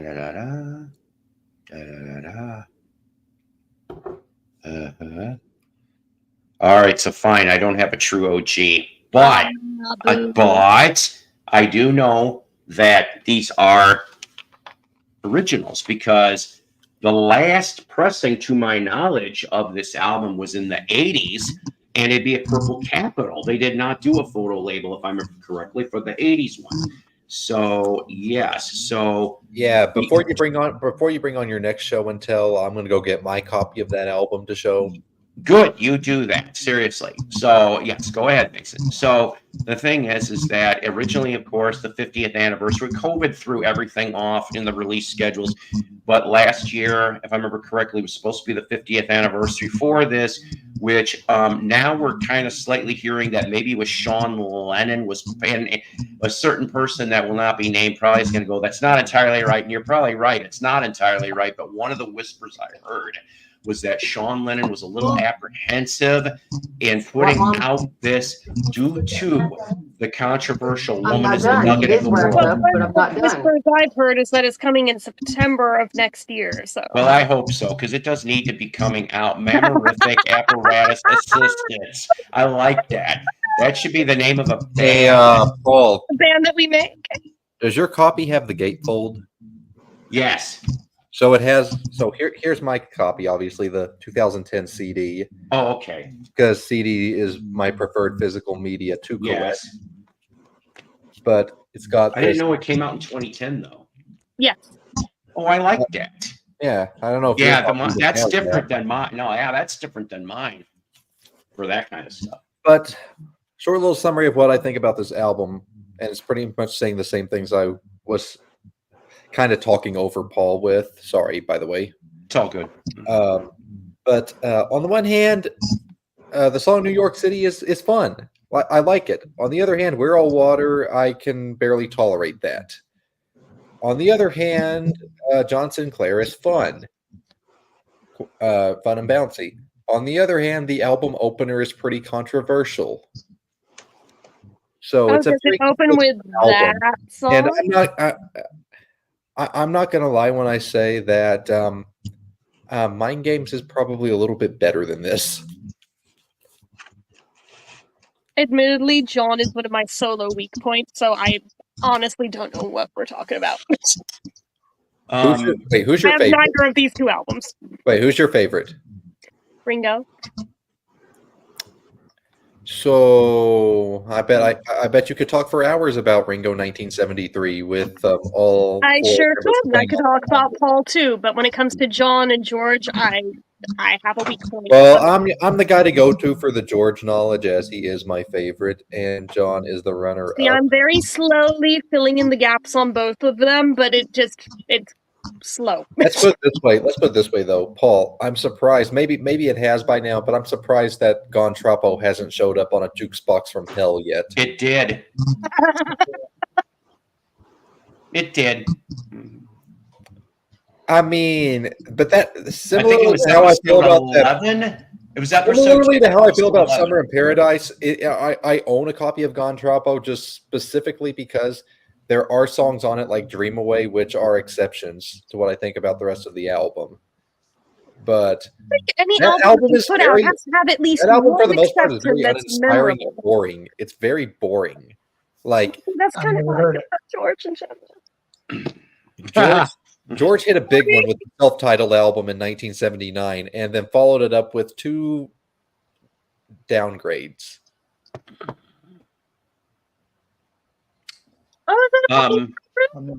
Yeah, because I mean, Somewhere in England, I'm not a real big fan of that album.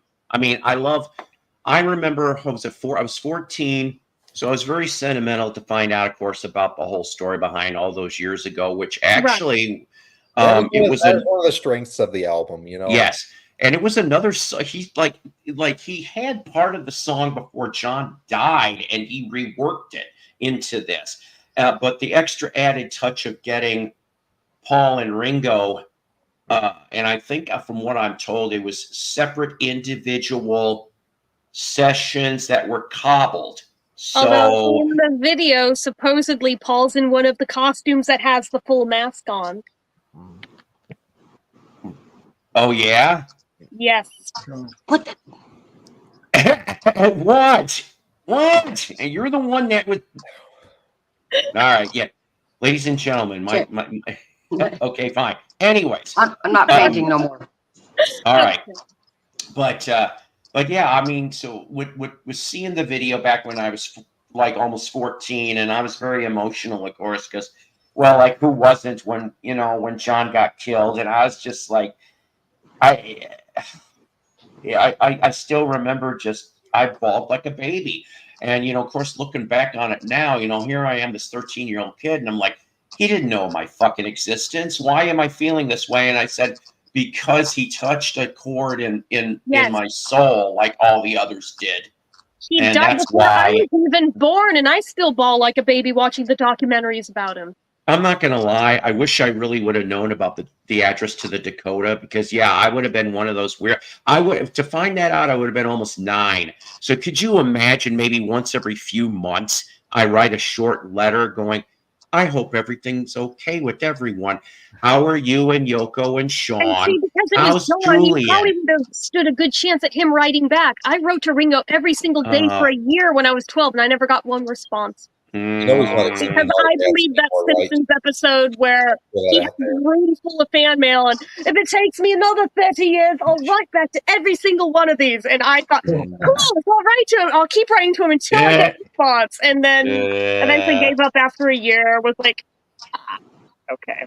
And if I was a year, like I've been stalking Adrian Vandenberg for 23 years. Not the Adrian Vandenberg.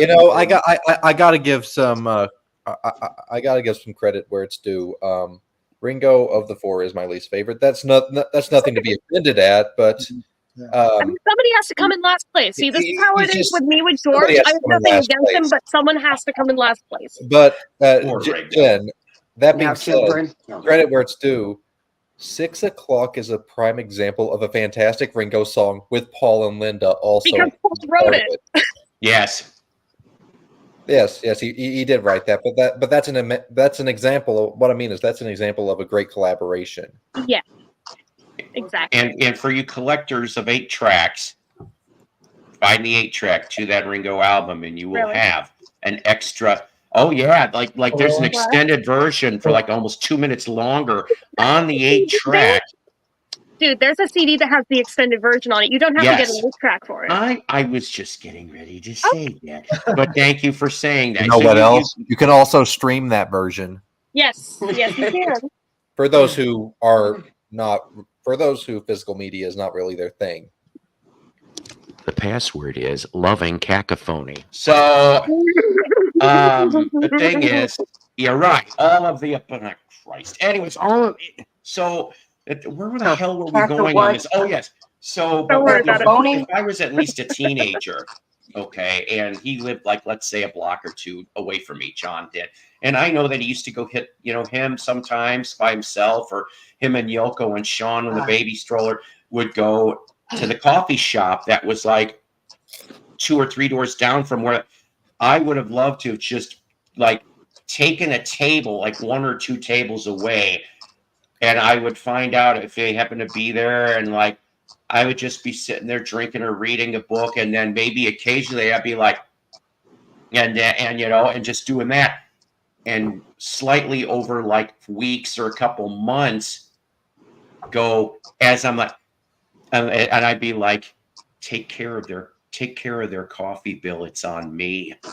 Cool. And I'm a teenager, and I'm walking out, and then I'd come back maybe a week or two later and just sit there, and I'm reading the book, and eventually I know I'm pipe dreaming, but I'd be like, and I just would sit there and not say jack shit about Beatles, and just have a fucking conversation, a real conversation.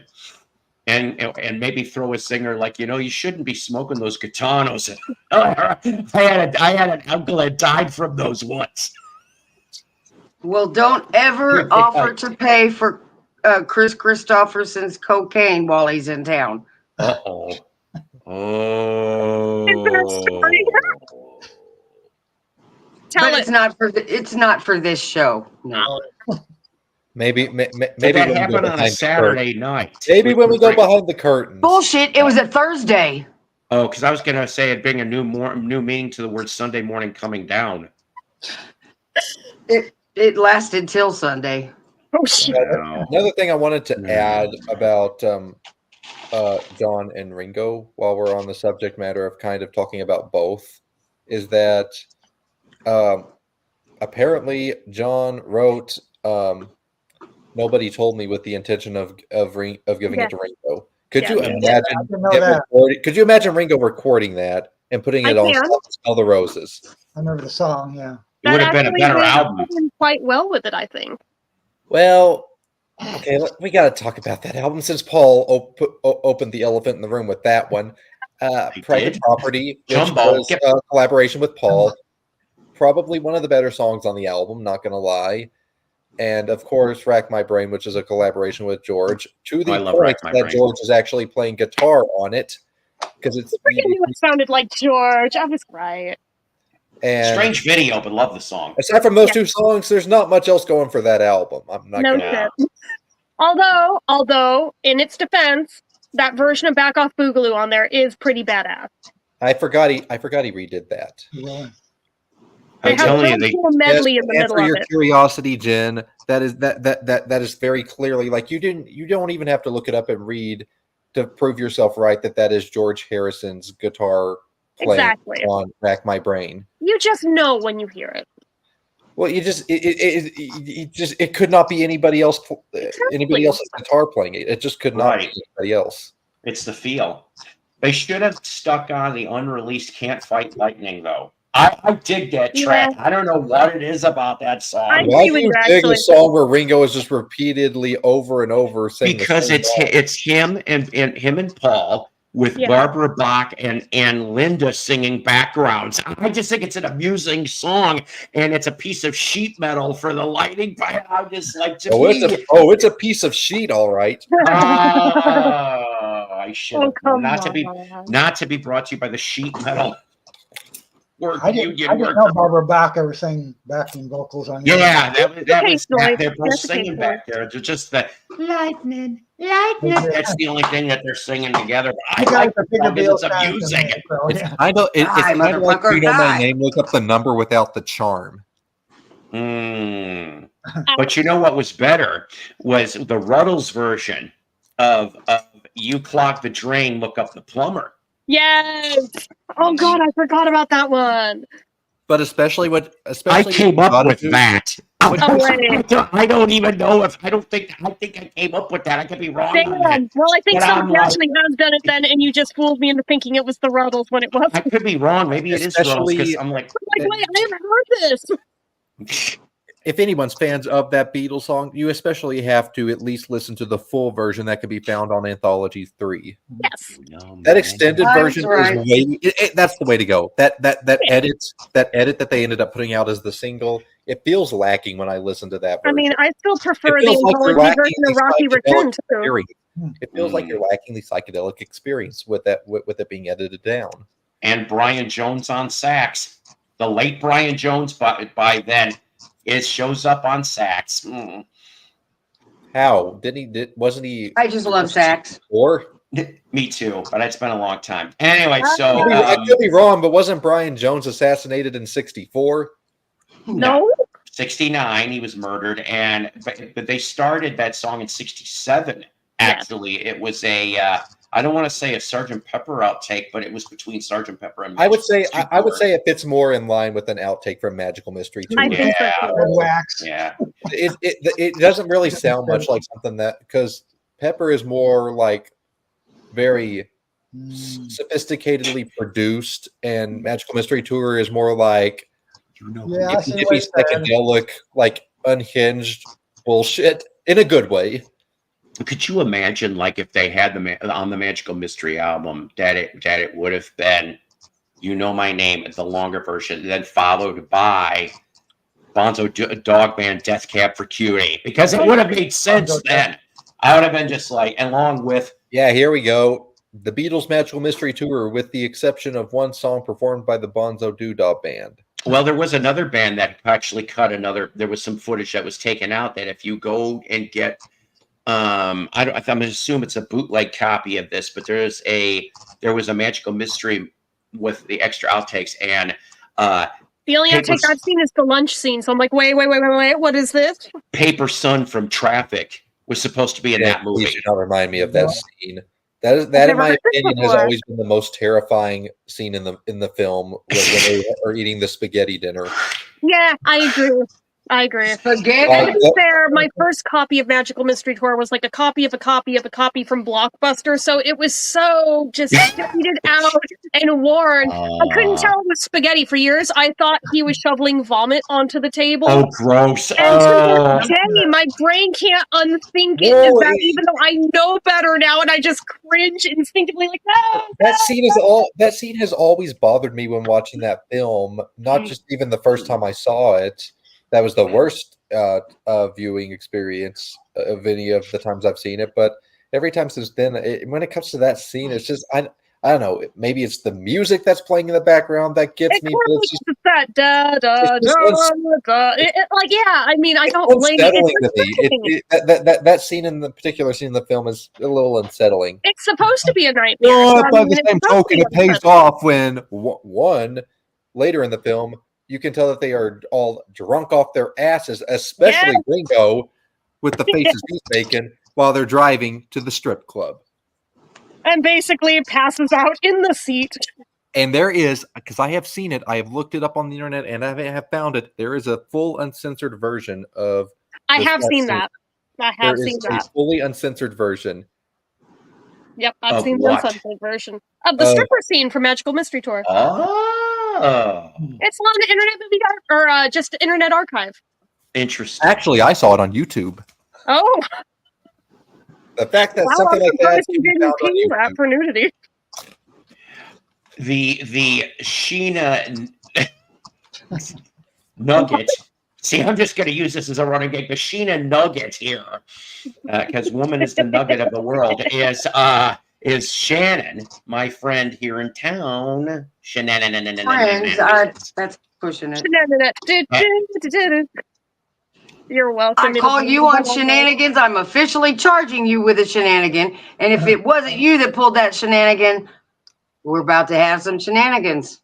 Yeah, where can I find these 3 hours? What's that? You want me to pull your shenanigan? Oh. Do you want me to put super glue in your jelly jar? What the hell is happening? Do you want me to throw this beer back up after hearing that kind of talk? Yes. No, it started. I pulled a couple of pranks not too long ago, and they just started calling me shenanigans. Not to me or Shannon, because we actually could do it on cue. So it kind of fits, because all I know is that was a hell of a lot of money for a 14-year-old. Oh, God. Yeah, she kind of does, doesn't she? I didn't think about that, Randy. Thank you. Never seen a lot before. Yeah, honestly, she's a very beautiful woman. Thank you. I appreciate I have these out all the time. How have you never seen? I always have beautiful women on my. How does that happen? I mean, if me and you were in the same room together, half the men would get verklempt. Just, the other half are gay. There's that. Mind you, I don't care about that you say that here. Look, all I'm trying to say I don't care. all I'm trying to say is I can call a girl pretty without getting off to it. Right, yeah. It's just a weird thing. I've never been called beautiful very many times in my life, so I appreciate it. She said, Dusty. Basically, Deadbox needs to go to the last dream. Right, yeah. My comment was actually going towards the both of you women on the He panel. has no idea what he missed. Yep. Well, I know Jen and I see we have another thing in common, that our studio basically is held together with clothespins. Yeah. Rock on. It would be weird to have that as my background. So I'm like, no. We'll just. Damn it, the clothespins are fucking copyrighted. See, I got you, James Farley, before she even say anything. Damn it! Between that and the plane and the. My Facebook is actually named Shannon again because I've recently divorced, and when I'm looking back, it was horrible, so now I'm Shannon again. Finally, I'm back to myself without having to be just, wound up inside all the time. So I'm Shannon again. And it just worked. I promised my mom if it didn't stick, I'll drop it, but it stuck. Just like the jelly that's going to be all up in Paul's mouth stuck with super glue. Please, I'm eating here. Oh my God. Well, that's your problem. What are we eating? It's only 6 o'clock. Oh, it's only 6 o'clock. We just talked about that. About on the Ringo album. We already had that discussion.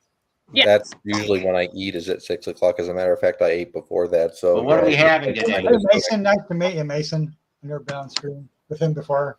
Yes. What? Yeah. I said, Mason, nice to meet you on panel. Oh, yeah. Pleasure's all mine. I've heard My about clothespins are fun. Because those are my moonshine coils for my still, my copper coils. Also, talking about other unsettling thanks, Beatles John. things, I want to bring a point about about some more unsettling Beatles things. The first time I heard Revolution number 9, I was freaked the fuck out. That song freaked me out for years to the point where I couldn't even hang with sitting through all of it until I finally decided to do my own immersion therapy with it. And was like, okay, the song is freaky enough and scary enough to me. What would make it scarier? Listening to it in the pitch dark at midnight. If I can make it through that and not die or get demon possessed, then you know what? I'm pretty sure I'll be over my fear of it. And sure enough, yeah, that got me over it. Back in the day, I used to play stuff like Beatles albums when I'm in the sleepy mood. Right Not asleep yet, but I kind of just fall asleep listening to it. Yeah. And the White Album was definitely one of those. And that was one of mine too. Until I get to that one, I'll be like, no. when we got to Revolution number 9, I was like, oh boy, here we go. And I'm like, no, not at night. Not at night. On my first copy of it, my dad copied the album onto a cassette for me, but not quite the whole thing would fit. So rather than dropping Revolution number 9, he dropped Good Night. So it just ends with Revolution number 9. But I found out there was another song after it, and it was a Ringo song. Do you know how pissed I was? Yeah, I bet. Well, the thing about it is that got me the first few times I heard it. Well, first off, the first time I listened, the first time I played the White Album in full was on headphones.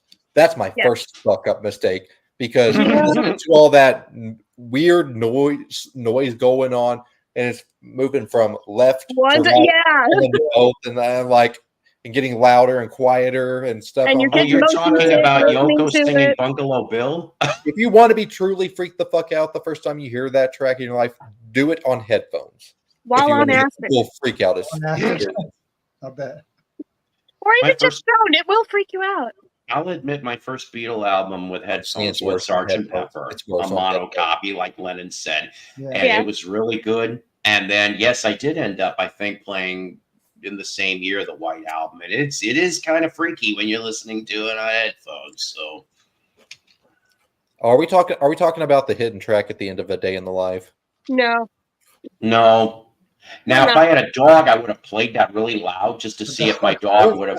I would never say that track freaked me out. It just kind of the first time I played Sgt. Pepper, once again on headphones. I was in high school, freshman, as a matter of fact. I was just getting into the Beatles, so I was scrolling through all of their albums on Spotify, and we came to A Day in the Life, and I'm listening to it. I'm like, okay, this is a really good song. John's really telling a good story here.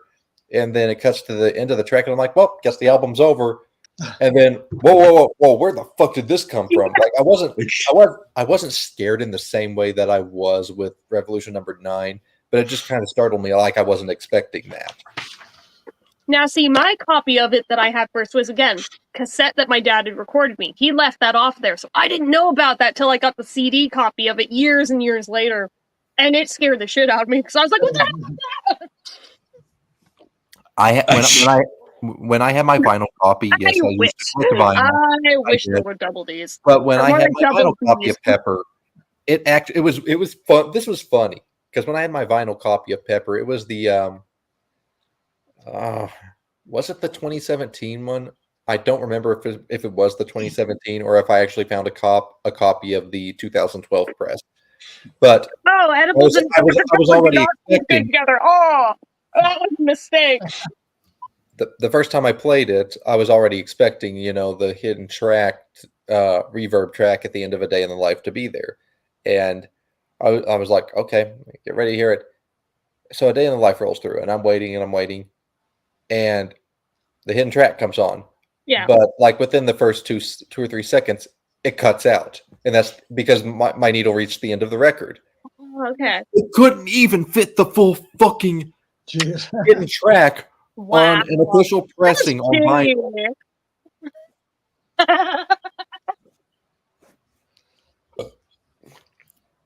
And sorry if I'm talking over everyone at times. Sorry if I do that a lot. It's all right. Hey, Paul, I mean, yes, sir. I thought I'd show you that I got 2 James Darren albums. Oh, there you go. Yeah. That's right, on Cold Picks. And, I got some 245 and one other one by him I found. Mr. TJ Hooker. I will not make the joke with that title. And I got 245 records by him too. Oh, cool. Before I forget, hi Kimba, how you doing? Hi Kimba. Good to see you, Miss Fang. Before I forget, there was more to the title that I didn't go off of because we got so good into the Lennon Centric.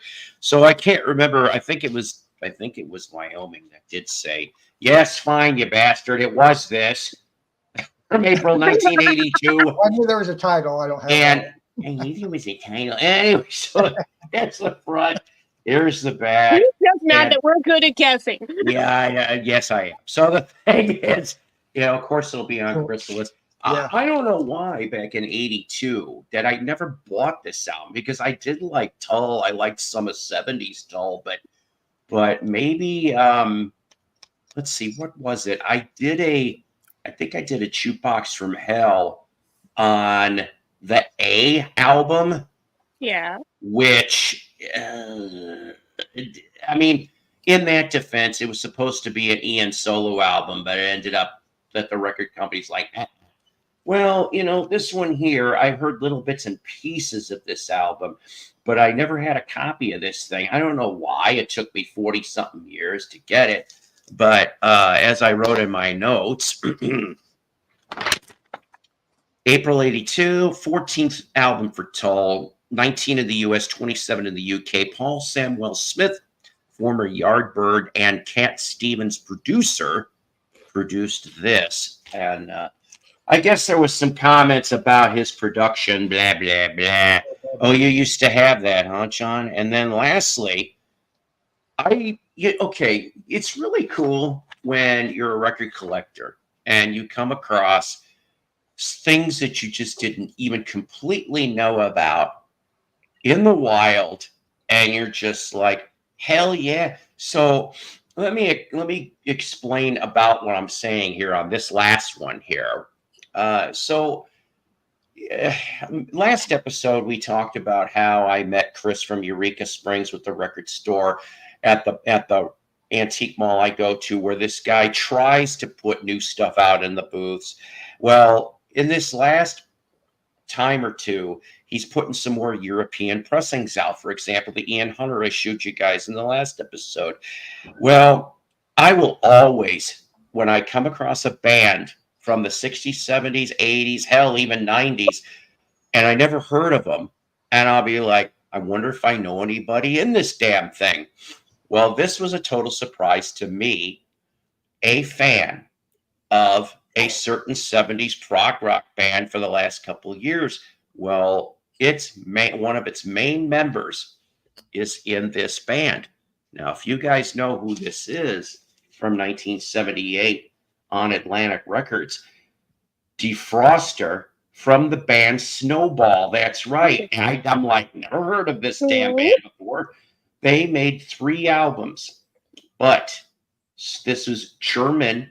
At least the first one is German release only. It never was outside of Germany, unless they finally made a CD on this thing, which I do not know. I tried to look that up.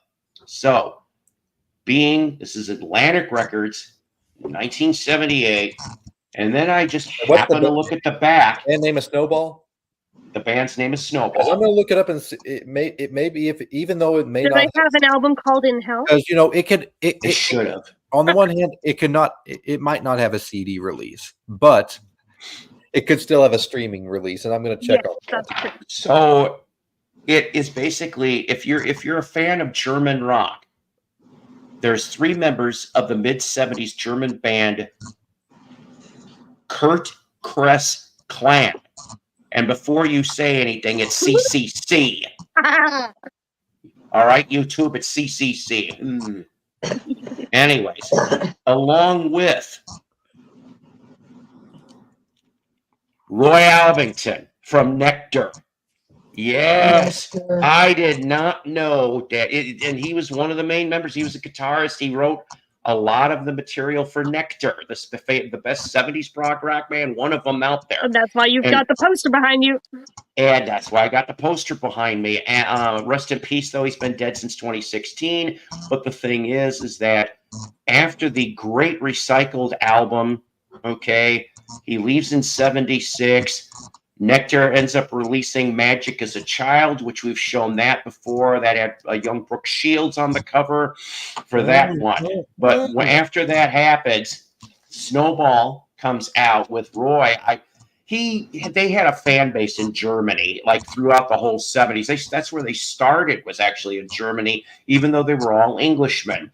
So Roy hooks up with the rest of these 3 from the CCC and cuts one album, and then leaves in early 1979 to go back to Nectar, where you end up getting, and I'm still looking for this, if anybody's got a copy, I am looking for the 1980 release from Nectar, Man in the Moon, which has 3/4 original lineup. That is today's title of Sometimes in New York City, Beast with a Broadsword will throw a snowball. Well, you were right about that, Paul. I looked it up. Snowball Defroster, you cannot stream. So I'm assuming there's not a digital copy out there. But people have uploaded the album in full on YouTube. Nice. Well, I haven't listened to it yet, but I know that at least, I don't know if that release counts, but the other 2 albums turn into borderline jazz fusion, which I'm not. Maybe Dave would love it because he likes jazz, but I'm not a big jazz fusion person. Oh my, wait a minute. Hold on a second. So I still get goosebumps every time I think about it. Those aren't goosebumps. They could be. Zoinks. Zoink Scoob. Zoink Scoob, look, we found a new mystery. Why is Velma and Daphne naked? Where's the I just want to know if I wore something as short as Velma wears, and I bend over just a little bit, you're going to see underwear. And I know I've never seen Velma's underwear. You have to see one of the more modern ones for that. Oh, okay. Well, some of the reboots have done it. Now, don't make me. I'm a pervert now. So am I. So. Wait, I wanted to show y'all an album that I have. While you're doing that, can I quickly pick Jen's brain for a second on some? Quickly pick Jen's brain for a second before Shannon shows her album.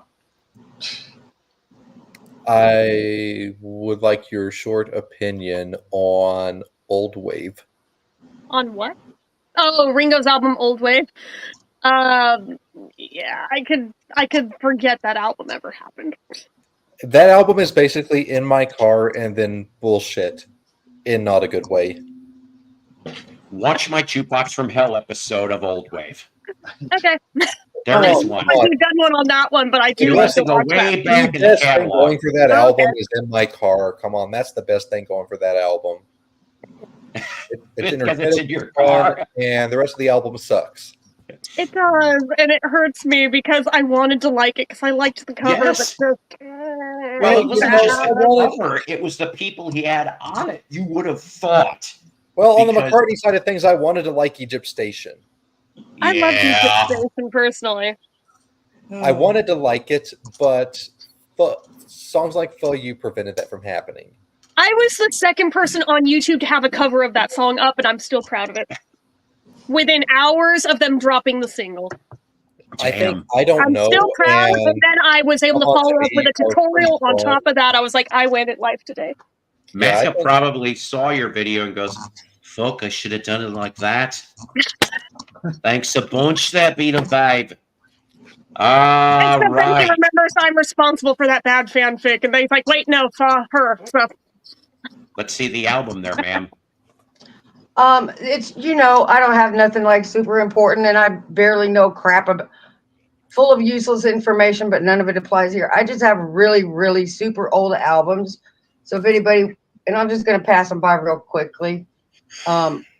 K-Star. I have that one, Shannon. I like K-Star. I have that one. Okay. I like her. The back of it, a pop jazz singer. And it is just so torn up. But I, unlike Paul, use mighty putty to hold my things up on the wall. Go. Tax. Really? Okay, here's my Louis Armstrong. I put mine in a shadow box frame and I put them on the wall. Hello. Ooh, yes, that one's good. All on Cap Records. Nobody tell Rob the Wax that I know jazz. Hello Dolly was a big hit single for him. Yeah. Yeah, and then I have one of those tracks they like use the trumpet from his exterior. His back. Hey, Look Me Over. Yipes. Blueberry Hill. That's the one. Yeah, Blueberry Hill. Okay, and I'm just proud I have this one. Richard do that song when I saw him in '94. Stilton Nash. And it's unwaxed. Cool. That means you can show it that more easily for it because it's not giving glare. Yeah. And then I think this was like the first We Are the World album.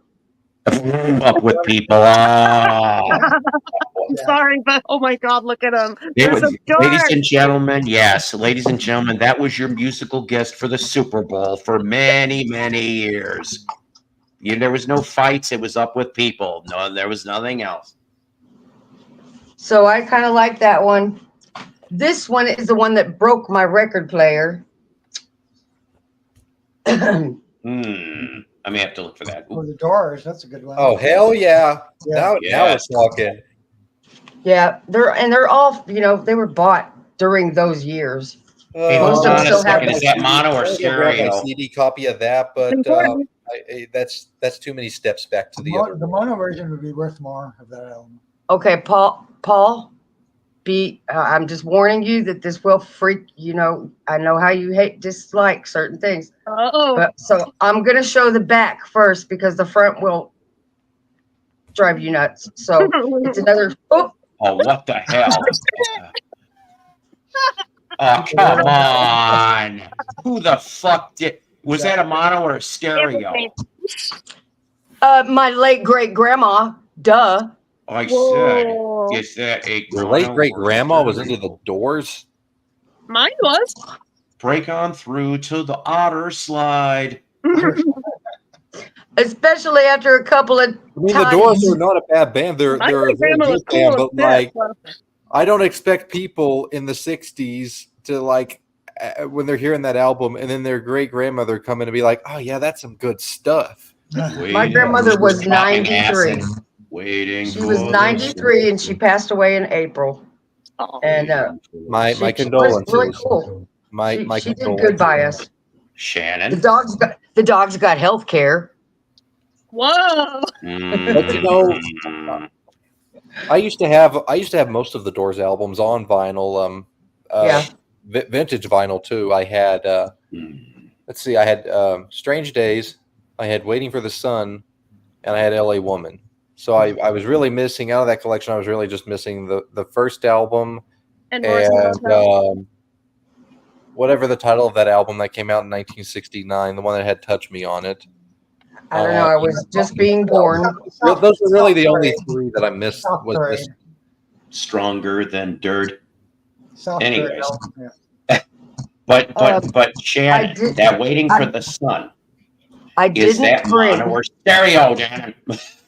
I didn't bring the Al Jolson album, Mammy, because it's a dude in blackface, and then I started looking at the album, and it says songs made famous by Al Jolson, with this guy in blackface going like this, but sung by somebody else. I don't know, some probably obscure person I never will hear. That song following me the past 24 hours. So are you telling me that it was a pancake nugget? Yeah. What the? What? Jen, I love you for getting that. I'm glad you picked up on that very quickly. I got it immediately.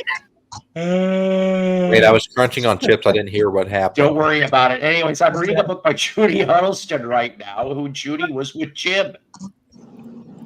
Was she in a huddle with Jim though? That's what was more important. Should we bring up the port of the day? Oh God, no. I don't think so. Kimba, Jim Morrison, David, yes.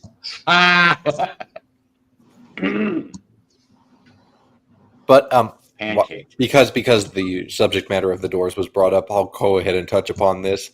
Anybody else? Of course, y'all have heard of it. The very famous story of the Doors when they played the Ed Sullivan Show, the first and only time, because Jim Morrison didn't want to take any bullshit from them saying, "Well, you got to censor any drug references out of your song." So they went on and they performed "Light My Fire," and Jim was like, "You know what? Fuck this shit. I'm just going to leave it as is." Yep. I'm trying. So, I mean, but look what happened though. It didn't almost even matter because the Doors landed on the Smothers Brothers show. I think they were even on, of all people, the Red Skelton show. They did an appearance on Red Skelton. I didn't know about that. I think so. If I'm right on that, I've never seen that appearance. I'm like, Cool. I didn't know Red Skelton had a show in the late '60s. I guess. Oh yeah. Oh, I know he is. I know he is. Yeah. Yes. Mason, I'm distracted. Yeah, they were on the Red Skelton show. Does it show what they sang on the Red Skelton? Let me try and see if I can find that part out. People do not know how nasty guys were. Red Fox. Oh my gosh, he had me rolling. Oh, and here he was on primetime TV playing Fred Sanford. Yeah. And it was not until later that I heard his stand-up comedy. And I was turning red. It was like, whoa. And Aunt Esther, pardon my French, but fuck it. She said, peanut butter pussy, smooth, brown, and easy to spread. It's like, oh my Lord. Not sponsored by Jim. Oh Lord, I'm coming, Elizabeth. I'm coming. I had heard about Ed Sullivan pulling that same stunt on the Stones. That'd be interesting to hear that story. I heard Skippy was the first one to get to Aunt Esther. Skippy. It's called "Love Him Madly" by Judy Huddleston.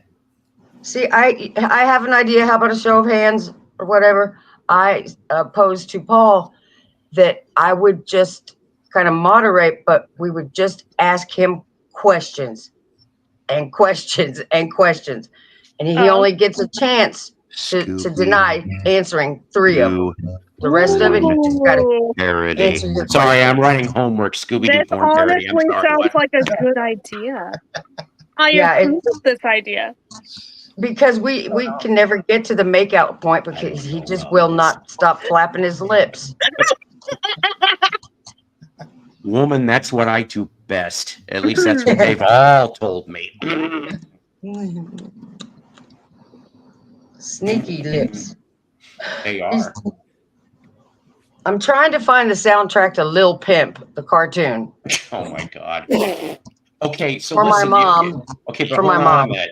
So let me get some more coffee because there's a great channel on YouTube, but I got to explain why I tripped on this today. I was not planning on talking about this. Let me get some more coffee while you guys are yapping for a minute. Oh, come on, you can't leave us hanging like that. The teacher's gone and be gone for a minute. Yeah. Hey, Spit one. Spit one. Hey, Beetlebane Mason, what do you think of this Paul McCartney CD? I actually like that album. Short opinion.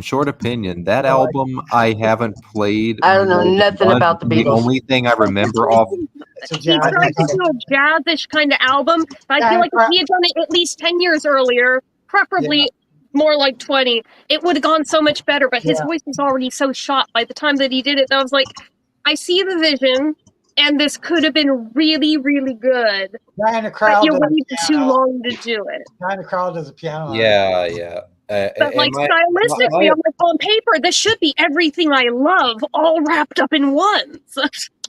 I kind of mostly agree with what Jen is saying about that album. I played it start to finish one time, and it would have been better if he had done it like 70s, early 80s. When his voice was like around the time he did Baby's Request would have been perfect. But as it stands, the only thing that I can remember off of it as is now is probably My Valentine.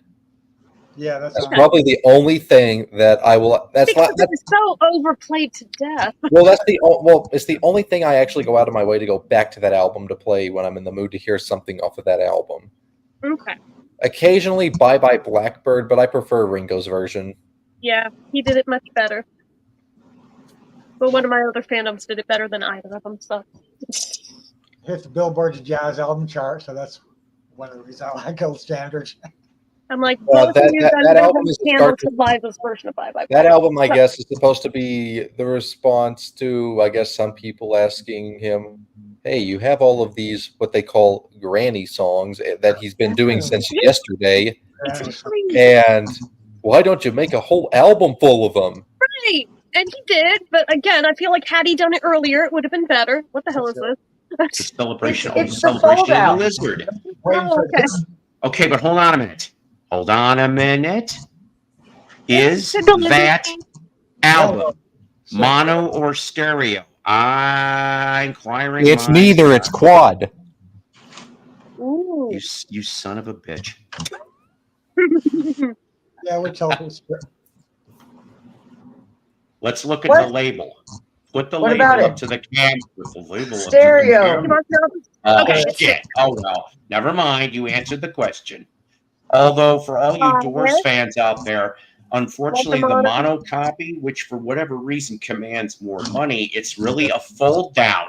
It is a mixed fold down, I'm told, which is not true mono. And saying that, one of the Monkees groups, by the way, earlier this week went off and had a bid. Like I guess they thought they were going to get a really big money for their Canadian Birds, Bees, Monkeys, which it turned out the Canadian copy is a fold down. So yeah, they only got $30, I'm told, in the auction. Anyways, so thought they hit the jackpot. Hold your thoughts for a minute here. I'm gonna go grab another one of these bad boys. I'll be right back. You do while we discuss what I tripped on today. Okay. What did you trip on today?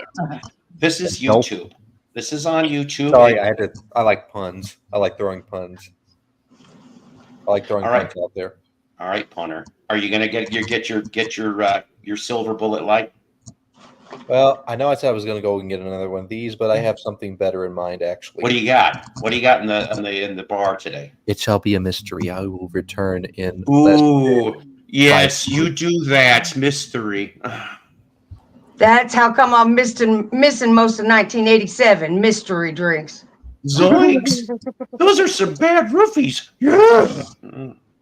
I bet you Adrian Vandenberg had something to do with that. Don't sue me, Adrian. I'm kidding. Probably. Or at least if you drank him, it gave you a burning heart. I was already sweating balls by the time I made it up to him. I've been holding my kid in the hot sun in Austin for like 2 hours, you know, and then he does that to my album, to my promo album. I mean, what kind of dick does that, you know? But the important part here in this point is, did he show you the white snake? That's what we were wondering about. Sweaty balls. I was with my baby, my daughter. I have returned to number one. Apologize for that comment. It was out of line. What comment? Damn it! When you were talking about tripping over something. Oh. Because it can happen. You know, you can trip over cords and stuff on the floor. You know, it happens. You betcha. I've got stuff all over this damn floor. Yeah, I don't need to be tripping and falling on my knee again. I've done that twice on my good one. Well, here's the mystery drink. Wait a minute. The mystery drink is, damn it, come on, computer. The mystery drink is not your father's. Not your father's root beer. Sassafras. 5.9. Great sassafras. Jason is a grown-ass man with sweaty balls. Well, if you have to get personal about it. I don't know. Blame Randy. That's not my doing. Paul, I'm going to have to come visit you so my tooth can fall out. I have another a tooth about to fall out, and it seems they only fall out at your house. So. Wow. Well, you know what? I do have maybe stay away from his house so it doesn't fall out then. Oh, it needs to come out. It needs to come out. So for Shannon to start the GoFundMe for the Shenanigan Dentures Fund, so that she could show the dentures and then quickly take them. Because I loves me some steak. I think I got away with this one. That's good. This is some good fucking shit. For those who have not tried it yet, this is some good fucking shit. I quote good fucking shit. They have powder for that. And once again, we will say Mason is a grown ass man. And Paul, women without teeth could be fun. Yes, they can. I'm not going to mention names. That joke is just so old. We've heard it. It's not like we're going to get dentures just for you. You know, do you really want a mouthful of jaggedness surrounding your friend? They're just all broken stuff. Holes here, not here. That is so old, man. Don't stop talking about girls without teeth. It's wrong. It's just wrong. So like, yeah, you don't talk about girls without teeth. I have one that works with me. When I'm driving sometimes and the women are ramping or they're holding the sign, and my kid will either be in the car with me or a friend or just by myself, I will blurt out, "Hey, what'll you do for $20?" No. Damn. I've never said that to any of them because some of them it would be $10 and not. I'll be okay. All right. Yes. Mason is grown. Yes, Randy. Okay, wait a minute, Lisa. Hi, Lisa. You know these things. Come on up here. Seriously, please, come on. I haven't seen you in a while, and I know what you look like, but come on up here. Who just disappeared? Mason. Jen, where'd Jen go? Yeah. What the hell? I mean, where'd Jen go? Jen, not the whiny, tiny Doctor Who thing. Come back. I didn't come back. What happened? Hey, everybody. Howdy, y'all. What in the hillbilly hell is going on here?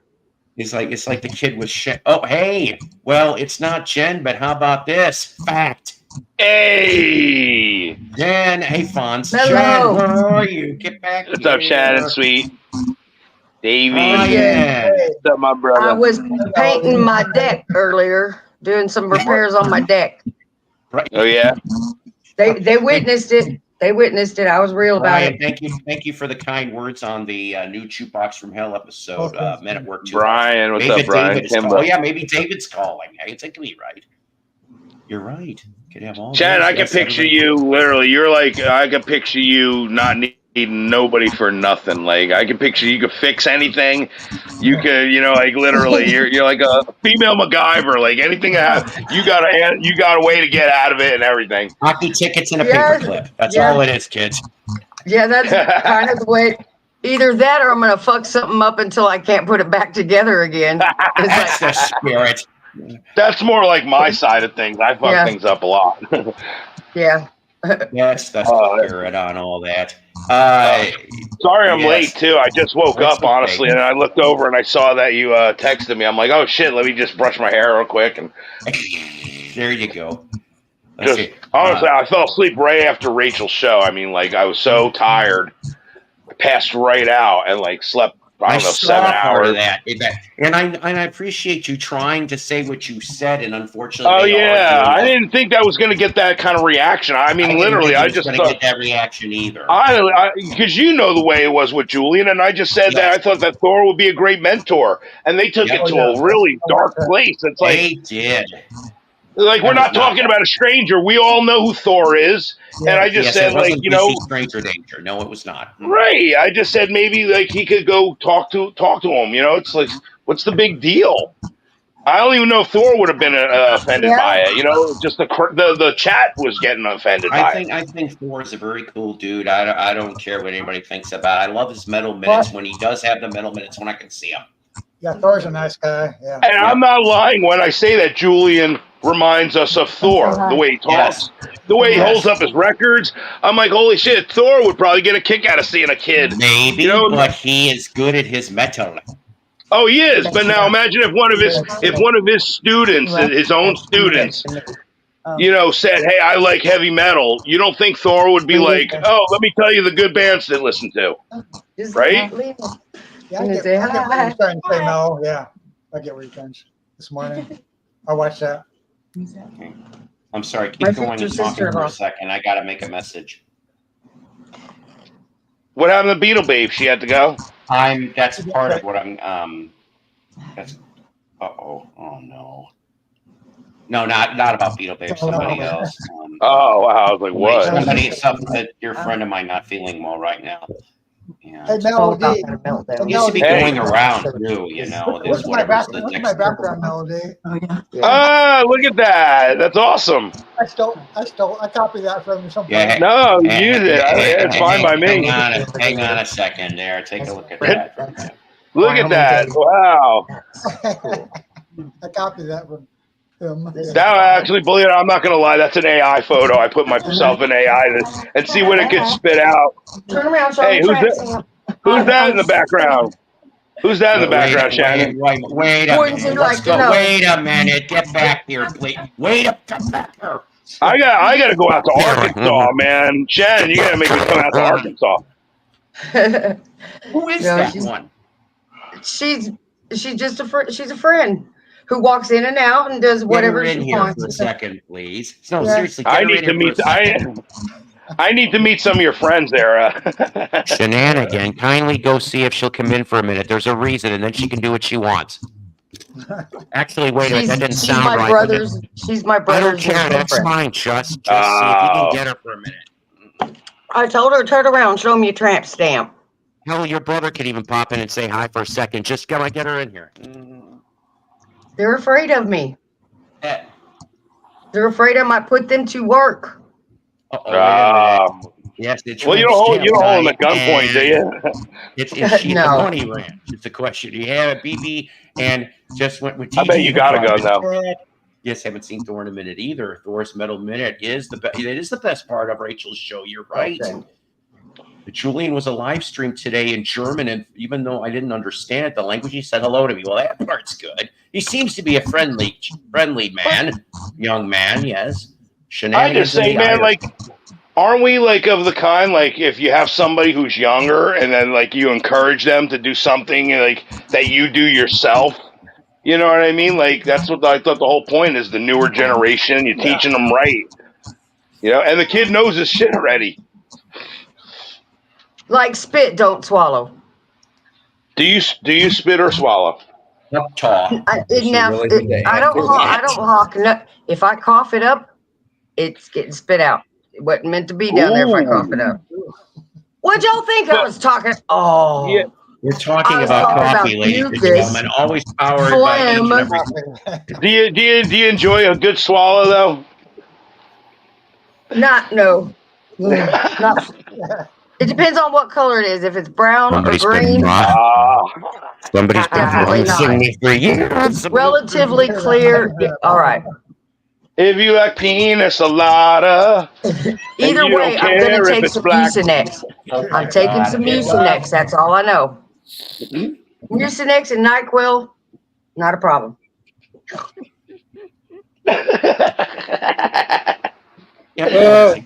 I'm pretty low-key when I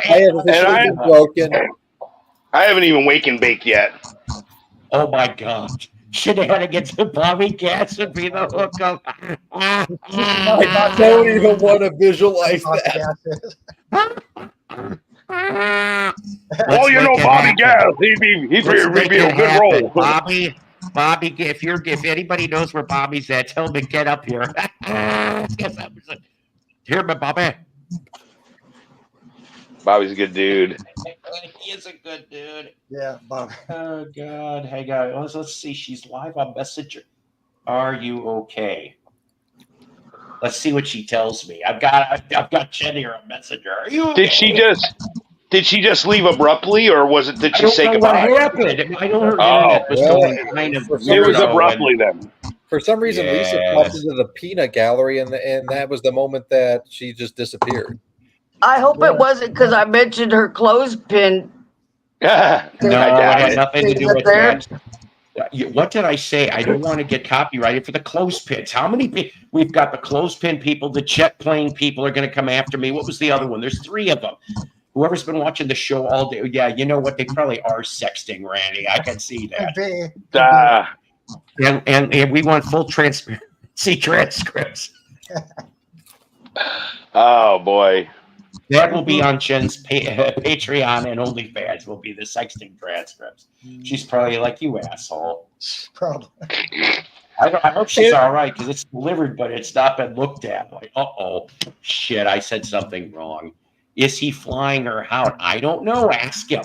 I have no clue. Is BB Double D is a rock and roll star couple. That's right. That is our new pairing. BB and DD both need to. This is like a rock and roll fairy tale, ladies and gentlemen. DD is the prince. BB is the princess. And let's see. Instead of trying to fit the shoe, it would have to be. Don't even go there. I wasn't even going to go there, you pervert. I was thinking vinyl related. Oh, sweet Nightingale. Oh, sweet Nightingale. I know you weren't going to go there, Paul. I was just trying to make it humorous. Oh. Because apparently Fire out back show special. Oh my. He likes to. I learned very quickly today that apparently there is no boundaries in this. They get married. There isn't. This is that's why Psycho is so popular. Well, for the people that are bored and have nothing else better to watch, we're popular. Are they getting married? Who knows? Coming soon. Inquiring minds want to know. Stage, I mean. Well, of course that's. They sure do. Oh, come on, really? I bet you he's already got one. He toured the United States. When I said hello, she disappeared. I would marry somebody for a green card. I would marry somebody, green card and $10,000. You're betrothed. Hell, that's a better offer than I got back in 2002, 2003 from that hot-looking Russian Israeli chick. She offered me $6,500 because that's all she had to spare. I'm not kidding, kids. I almost married a Russian Israeli. That almost sounds like a spy novel, but she was a hot. Oh my God, was she so hot? Well, but and I know it was 100% corn-fed American female. Hey, Shannon, Oak Ridge Boys American Maidens came into my head now. Thanks, Shannon. Shannon, when I was waking up, I turned on the show and I heard you saying to yourself, "Oh, nobody tells me I'm beautiful. I think you're a beautiful girl." Well, y'all just stop. Honestly, like there's nothing. You are a beautiful girl. I don't know why you would say that about yourself. Well, trust. I've always been, I'm confident and everything. But it seems like the closer I get to death, the more people give me compliments. That's all. Yeah, right. I've settled into my age well, and I'll tell you what. I told this to Paul last week. I mean, he could tell you, attest to it. But I told him last week that you had reminded me so much of an ex-girlfriend of mine. Like, it's not even funny. Oh. I got to dig out a picture of her because I mean, honestly, you guys look like you could be sisters, really. I'm so really funny. good at being an ex-girlfriend, right? I'm really good at being an ex-girlfriend too. Hold on a second here, Mello. I just thought about something. What's that? So Shannon, I'm not going to divulge names, but she was a former truck. Where the hell, Dad? What's going on here? It's not me doing this. Okay. So Shannon, you said that she was a former truck driver. Did she ever drive through Jersey? She probably drove everywhere. Mello, if you still help me, you could have dated her mother. No, it wouldn't be because dated her mother. First off, the girl I'm talking about, I went to high school with, and she was like 2 grades younger than me. 2 grades younger than me. Oh. She's just turning 50 right now this year. Yeah, we're all Arkies, But it's just funny, people look similar, But they're all truck drivers. I think I was upset my daughter wasn't born knowing how to drive a stick. I was pissed. I can't drive a stick either. I suck at stick, really. She knew how to drive a stick. Anyways, so hey, Randy, what about Beer and Vinyl and 8 Vinyl Low? I think there's something there with those two. You know what's really funny? I just tripped on one of their videos, and so I don't know them very well. But there you go, ladies and gentlemen, in the VC Inquiring Minds want to know. You guys don't know those channels, yeah? Yeah, go check out their channels and tell them I sent you. I'm going to be the voice of reason for the subject matter of which I would like for y'all to send me links so I can do some more research and not sound like a dumbass sitting here all the time. Send me links for stuff I can research, things that I can put in my brain. This channel is beautiful, even Paul. That's right. Even Paul. Round Mason. Everybody's beautiful. In their own hoary way. Anyway, he's got amazing eyelashes. Paul's got eyelashes for days. Y'all can't tell, but yeah. Oh, look at that, Paul. I don't know. I don't know whether I should be. Yeah, you got blue eyes too. I mean, that's very appealing to women. Blue eyes. Make my blue eyes. I told you to use moisturizer. Yeah. He used it, but just not on the right part. Behind blue eyes. I'm telling you, the best thing in the world you can do for no one knows what it's like you put to Vaseline be the bad man. Put plastic sack to on be it. Let the it stay overnight. sad man. The baby's butt. Did you just say plastic sack? No. Yes, I did. Oh, I thought you talking about him. And Plastic Vaseline. sack. And Vaseline. Not sponsored by Stone Temple Pilots. You put it on your feet. I was thinking of Flaming Lips jelly. Feeling like a ham and mustard shake. Butthole surfing. Oh, you guys are fucking great. She likes Vaseline. Can you come over here and take me to the liquor store after we're done? No. No. How's that beer? You're finally realizing the inevitable. Everybody on this panel needs to be on the same alcohol level as I am right now. Yeah. I'm getting ready for my weed level. I'll be back. My mama wants me. Oh, Bobby, don't use Jack.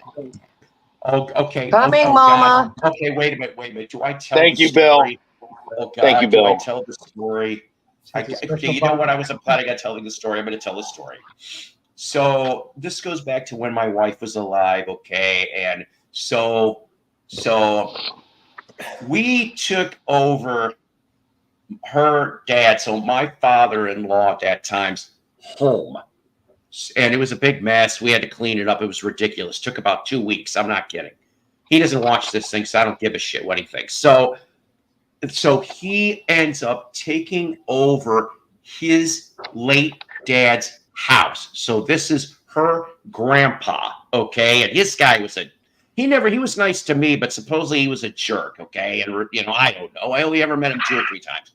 So the thing is that the dad, so her dad is at his dad, so the granddad's house, cleaning, they didn't have to clean up very much, okay? Because he really did keep a very good, well-kept home.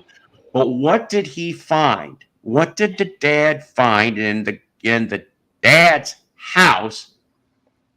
In the medicine cabinet, there was a wooden medicine cabinet and then a glass medicine cabinet.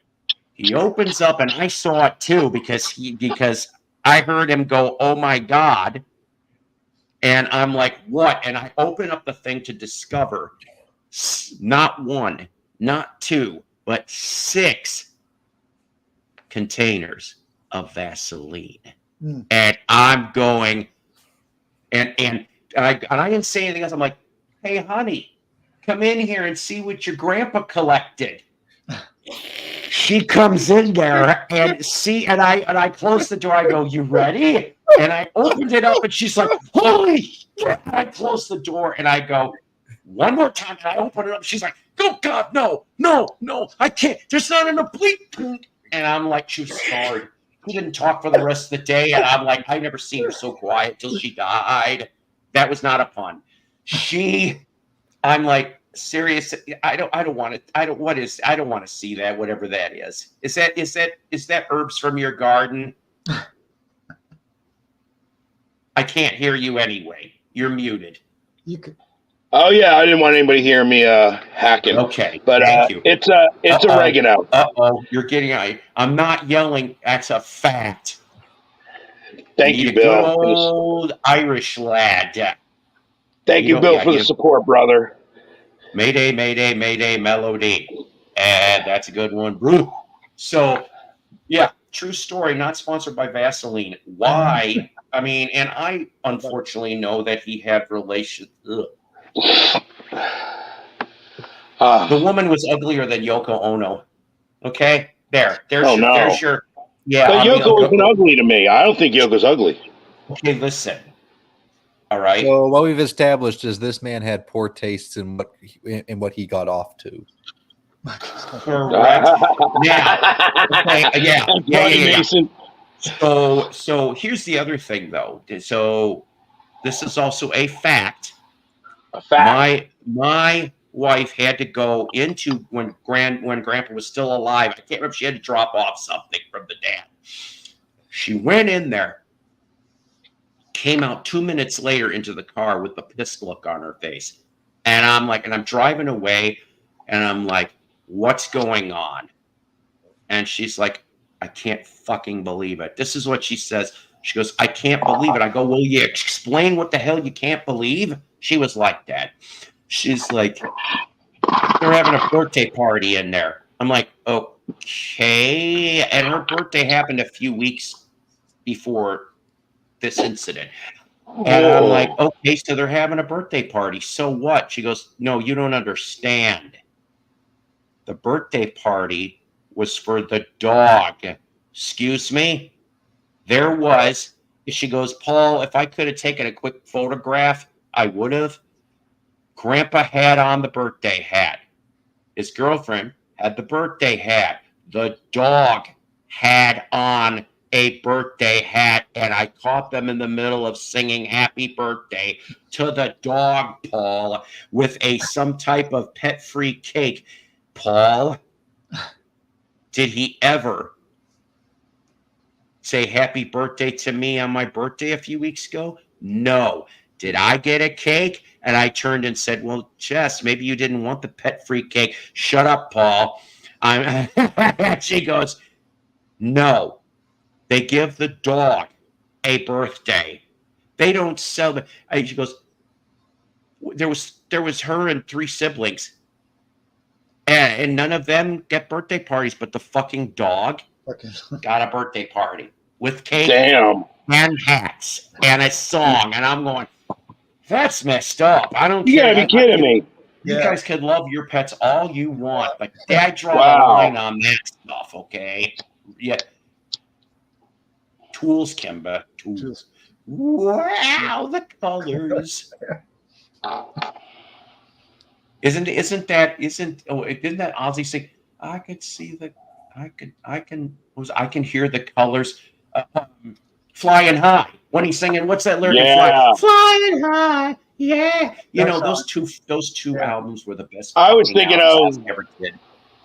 Seeing colors. I was thinking of seeing colors everywhere. She's a rainbow. Yeah, that's what I was like. That's the Rolling Stones. Nope. I really kind of hope I didn't piss her off. She has not answered me back. Well,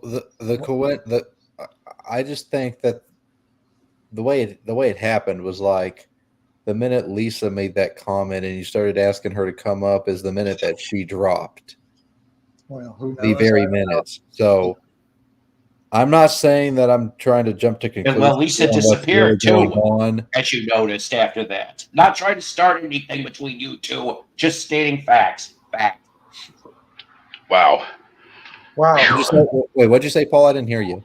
I said, and then Lisa disappeared shortly after that. So not trying to start shit, but maybe you're right. I did not mean to stir a shit pot. Well, earlier in the stream, I had remembered her saying something about how, mentioning something about Lisa earlier in the stream, and then it just so happens that when Lisa made the comment in your stream, it was the very minute that she just abruptly dropped.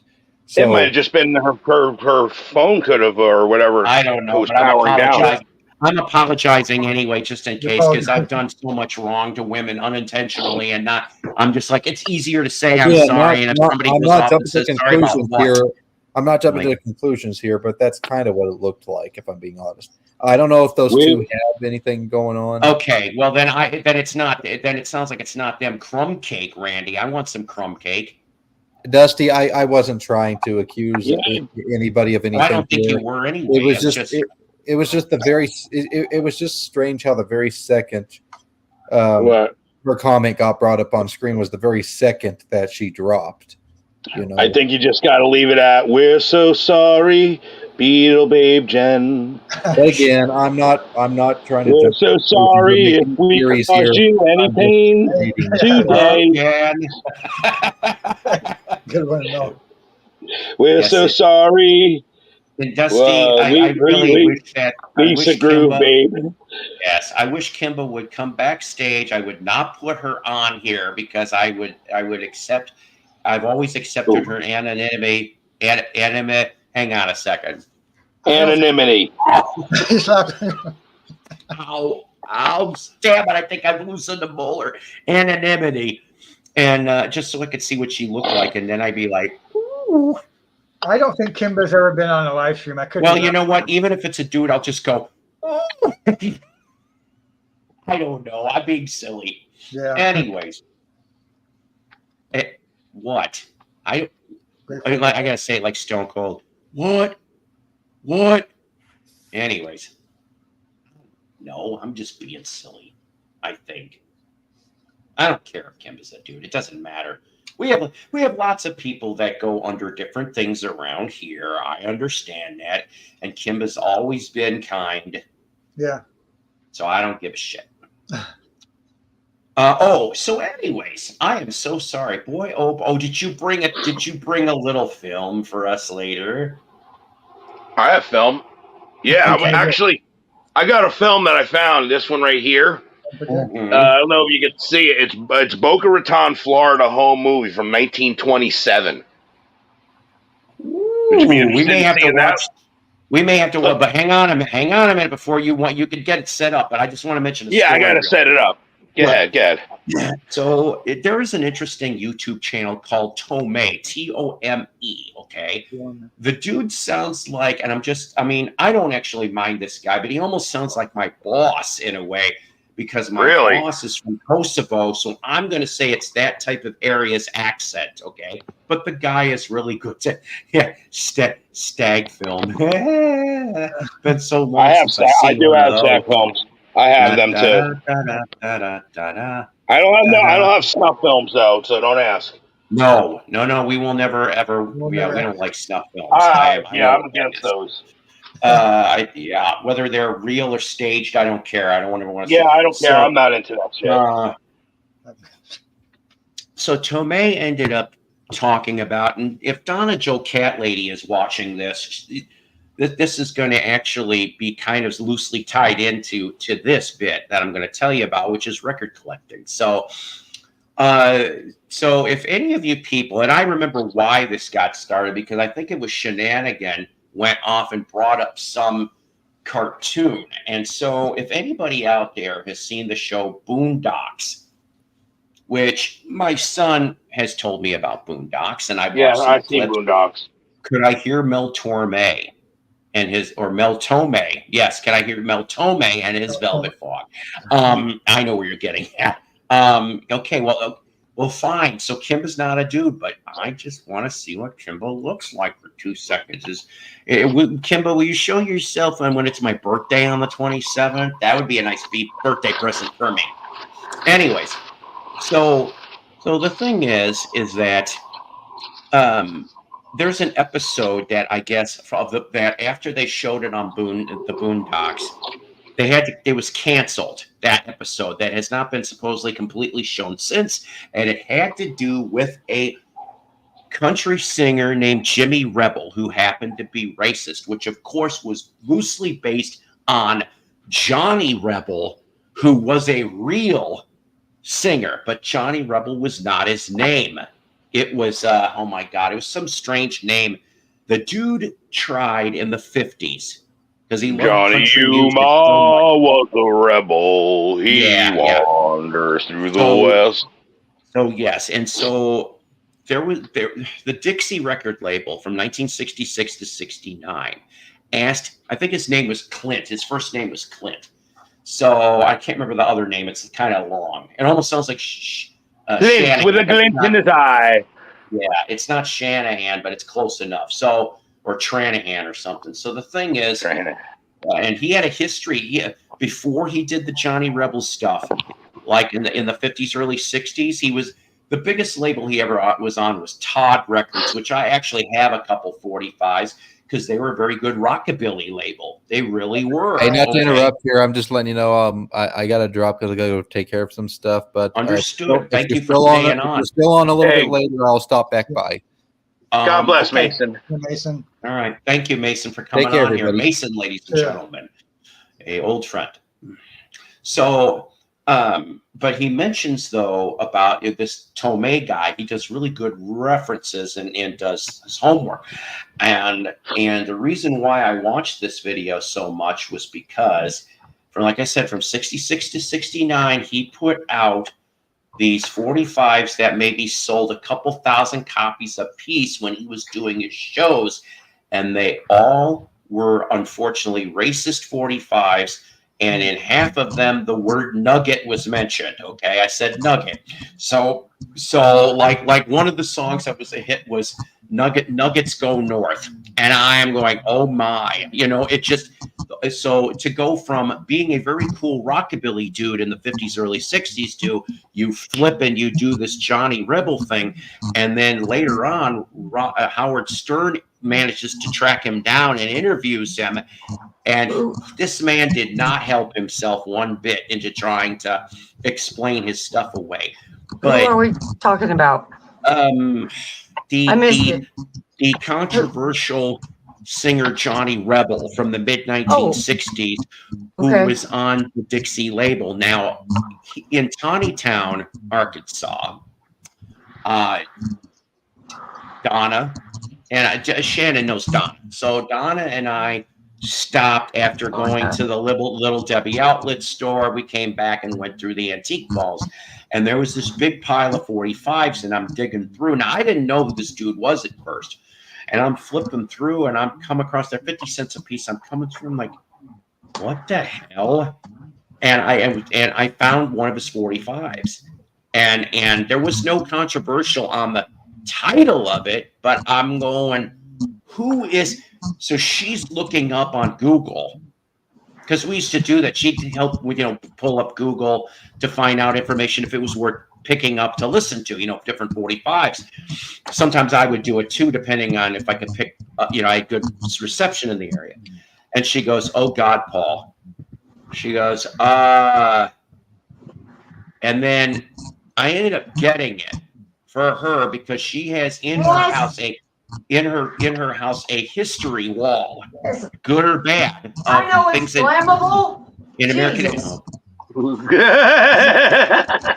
a flammable Jesus? Flammable Jesus. That's funny. Burning up. Anyway, My mom's trying to remind me that paint thinner is flammable. Maybe just tell her to sniff it a little longer. This is from the woman who has a gallon of 20-year-old sodium hypochlorite. If that plastic ever degrades, we're going to have to evacuate 5 city blocks, you included. I mean, it'll make right near a chlorine cloud the size of and a church. What a friend we had. We need a hazardous cleanup day. Put it in another container. I'm not touching the shit. It's highly volatile. Are you drinking right paint now. thinner? Randy wants to know if you're drinking paint thinner. He did one about the Kennedy. See, now I need to keep working, Big Jim. That's right. Have her move it. Tell her to pick it up and put it into a 5-gallon bucket, and then you just put a lid over it. That way, you got a couple layers if something happens. I'm just gonna grab the next dude I see walking down the street and say, "Hey, put this somewhere else." Astro, if that's the case, that's even more ironic. My brother commented at the start. Yes, you have. But so what I'm getting at with the whole Johnny Rebel thing is that, well, he tried to go off and pull it in the Howard Stern interview as a persona, but boy, oh boy, based on that interview, was he in any bands? Because that's mostly the kind of albums I have, like the Ventures, the early Surf, or the early Beach Boys, and he never cut albums. It was always 45s. Johnny was the rebel. I got that song stuck in my head now. He was under several different aliases. He did for a little while pre-racist era in the early 60s. Did cut a couple things under his name. The best I can tell you for vocal I've got Glenn Miller, Brenda Lee, the Ventures, the Four Aces. Some of them are even 78s, all singing together on one album. So the thing, oh God, talk about cacophony. The thing is that as far as for what was Johnny Rebel's vocal stylings, was closest to old school Johnny Horton. In fact, one of the 45s that he does pre-racist. What the hell does cacophony mean? It's a band. Google. Yeah. It's a band name. Yes. Anyways, so he did a song that the music lawyer probably should have sued his ass for, because it literally sounds like Battle of New Orleans in the background. The whole melody was swiped from Battle of New Orleans, but it was about a woman. Clint's song, Johnny's early rockabilly stuff, and I'm like, Johnny Horton's lawyer should have got him for that one, because it was done in '63 at 45. Ballad of Isabel something, I can't remember. But Tomei, though, puts on really good videos. Another one, though, I'll change topic now because we're done with that one. Reverend Deadeye. You guys need to sub to Tomei, and you tell him Psycho sent you too, because you guys are going to love this channel. But Reverend Deadeye was a guy, and he's still alive, really legit. He is a one-man band. Sometimes he's got a drummer, but he'll play a dobro with a slide while he's got like a tambourine on a drum, and he's got, get this, he's got a plastic like a hand of Christ with a nail hole. I mean, some of his songs, by the way, are F the Devil. and getting drunk on Jesus. And I am going. Hey, that's my kind of guy. But no, this guy is blues. It's heavy blues. It's like, it is so good you could dance to it. Johnny Rebel? Not Johnny Rebel, Reverend Deadeye. Oh, Reverend Deadeye. Reverend Deadeye. He doesn't even live in the U.S. anymore. He lives in Switzerland, I'm told. But I'm saying this is a current artist you're talking about. Yes. I think he still makes records. But the reason why he's called Reverend Deadeye is because his parents ran a snake Pentecostal church. And I know you people are like, snake Pentecostal. I've heard of that. Pentecostals, and then what I call snake Pentecostals. That's where they handle the snakes, When he was 9 years old, whether it was because he was snake handling or it was literally in the outside world, he got bit in the eye from a rattlesnake. How painfully ridiculous. That'd be... Well, he's 9. Yeah. I don't know. He made it.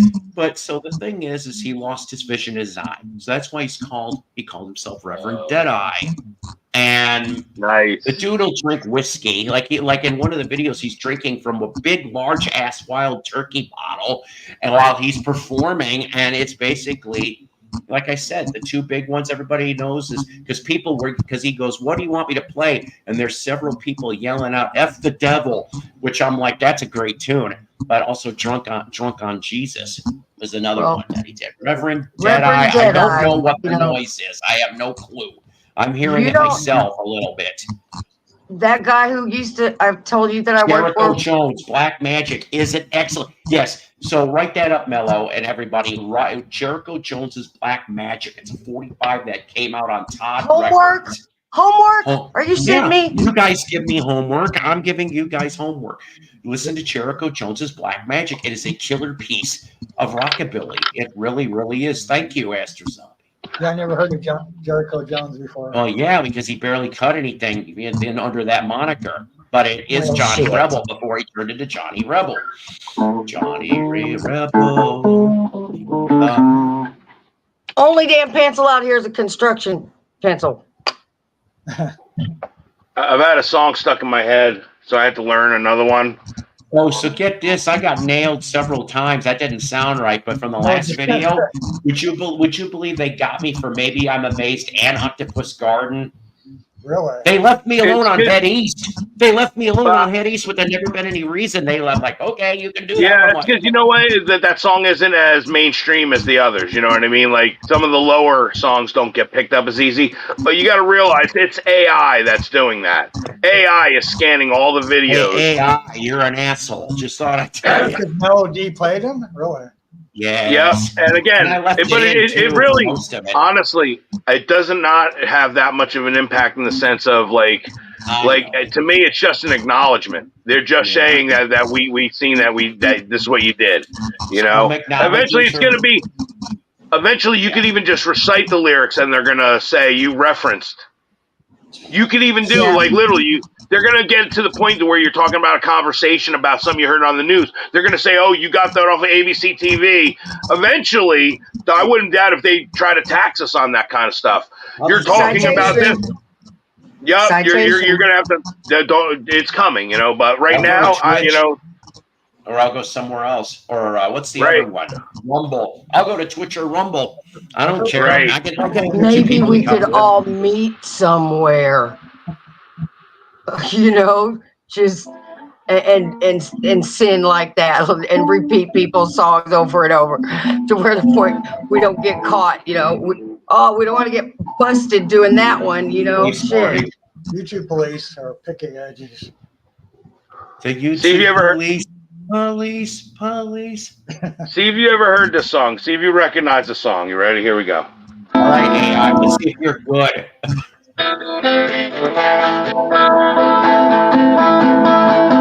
Falling and spinning, losing and winning, keeping my head. Watching for signals, spirits and signals. I best that I remember you said that you don't want to forget me.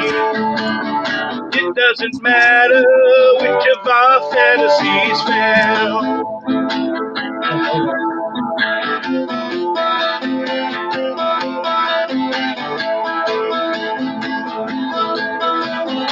every tomorrow, looking to borrow a piece of today. Run a bit faster, here comes the catcher making his play. You better not stay, you'll soon be surrounded. It doesn't matter which of our fantasies fade.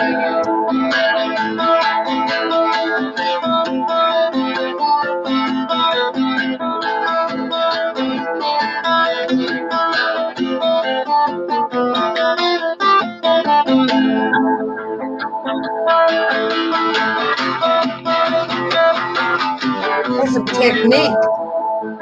Thank you. Knowing is calling, or someone living right now.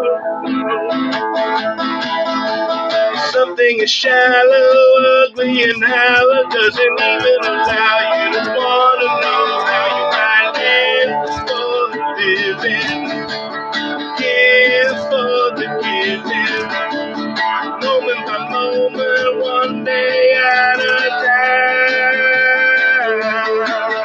Oh, it doesn't matter which of our fantasies play. Good job. Are you familiar with that song? Are you familiar with it? Nope. Actually, Never heard it in my damn life. Neither. Oh, all right. Somebody in the chat got it. I'm just playing. That's all we'll say on that. Yes. Jeffrey got Jeff's it. a smart cookie. Really, Jeff? man. Is that not a great song, Jeff, or what? If you know that song, I mean, that's I'm gonna have to go pull those Stills albums. isn't it? dude. Stephen Stills is like brilliant in Manassas. He really is. I mean, that song is just one of a bunch of songs. It never got recognition.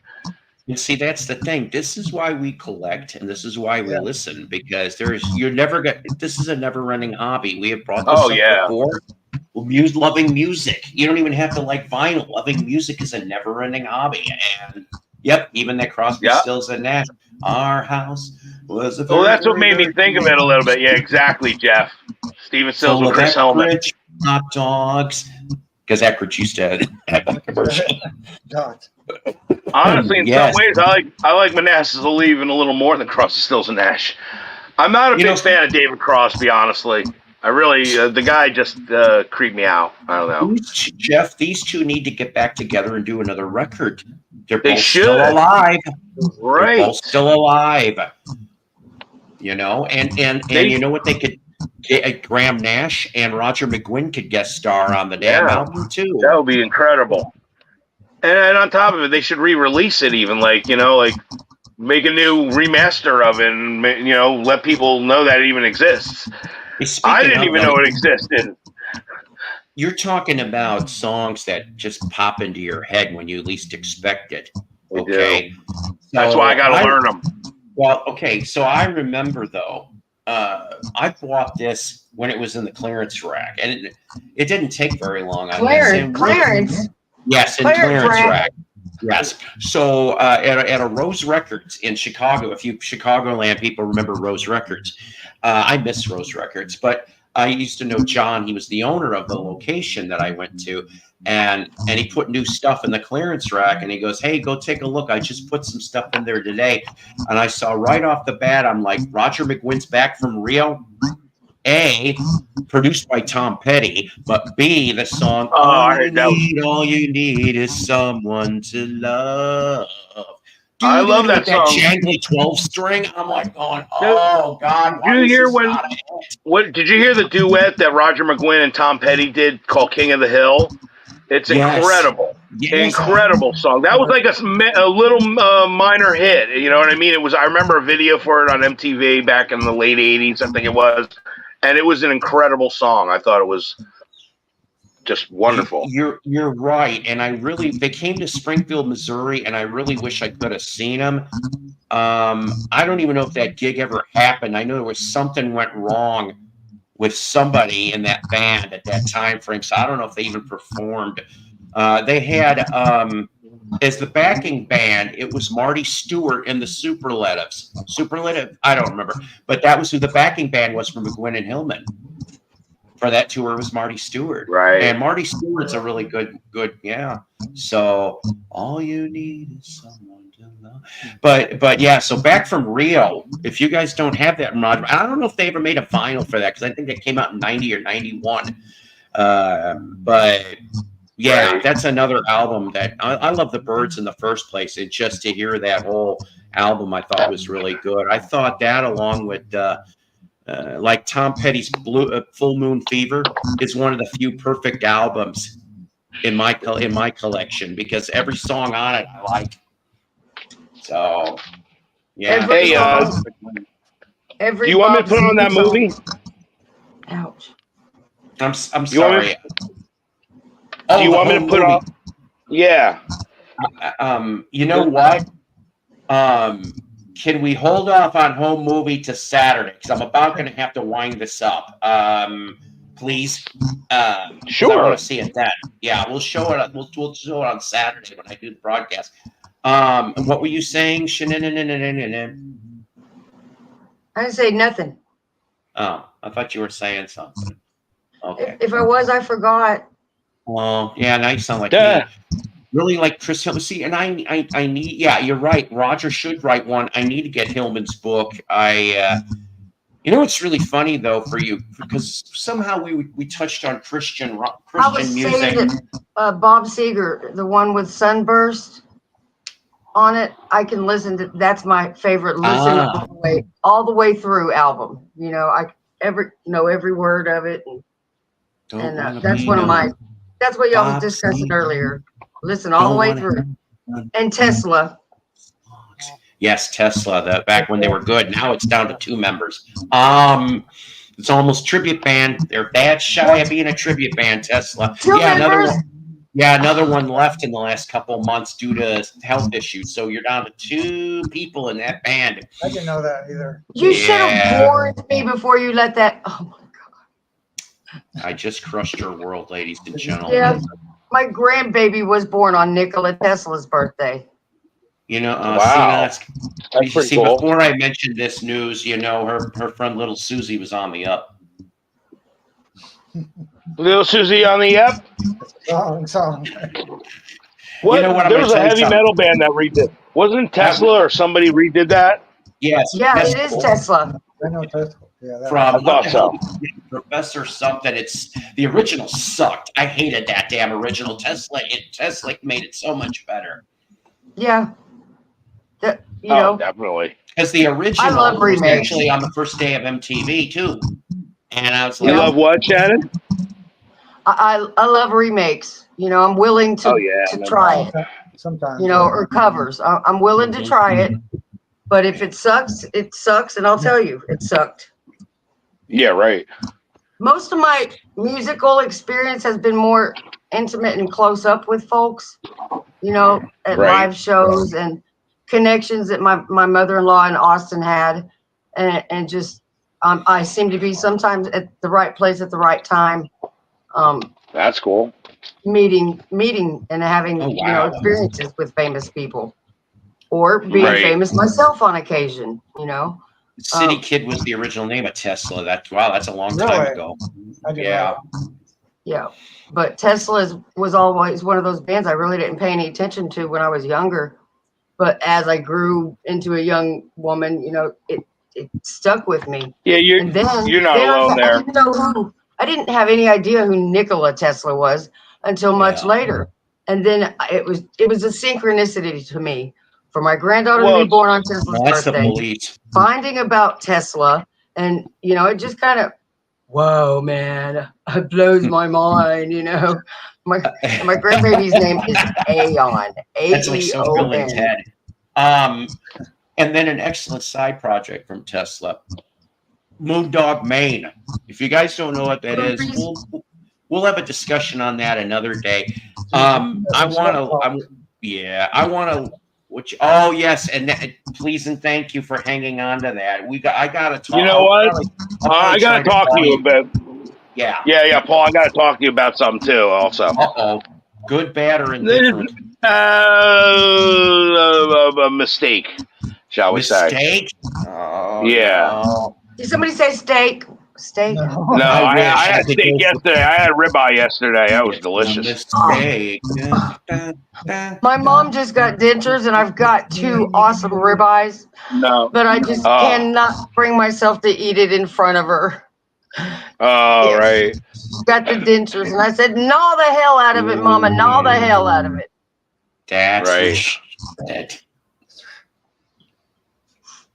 All right. Well, Darren Crawford, yeah. Hey, Darren. So, Oh, now you so much, show up Darren. just as I'm about ready to. As I'm almost I about ready gotta- to leave, Darren.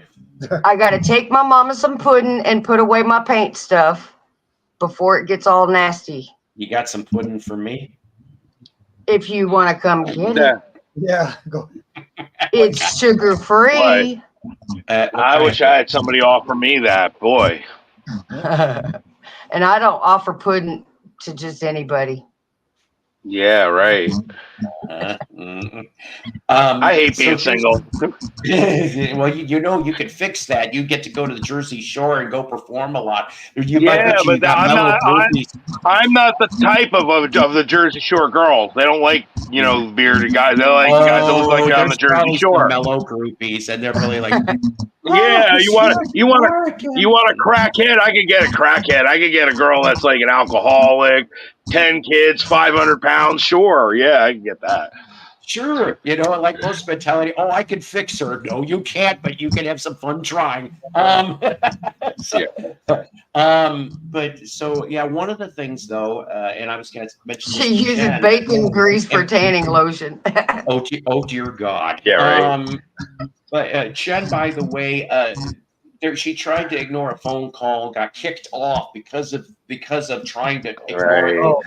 Tried to get back on, and she's having issues trying to get I back missed on. you, Jen. Jeff Allen is working tonight. That's why he's not here. And please pray for Richard Music Maniac. He's been fighting COVID. Really? And that's Oh, wow. God. And I hope that wasn't I'll pray a for you, secret, Richard. But hopefully you'll start feeling better. That's why he hasn't been on for a week or two.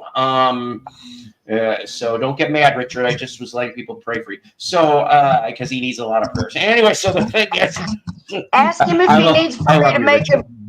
Ask him if he needs for me to make him a poultice.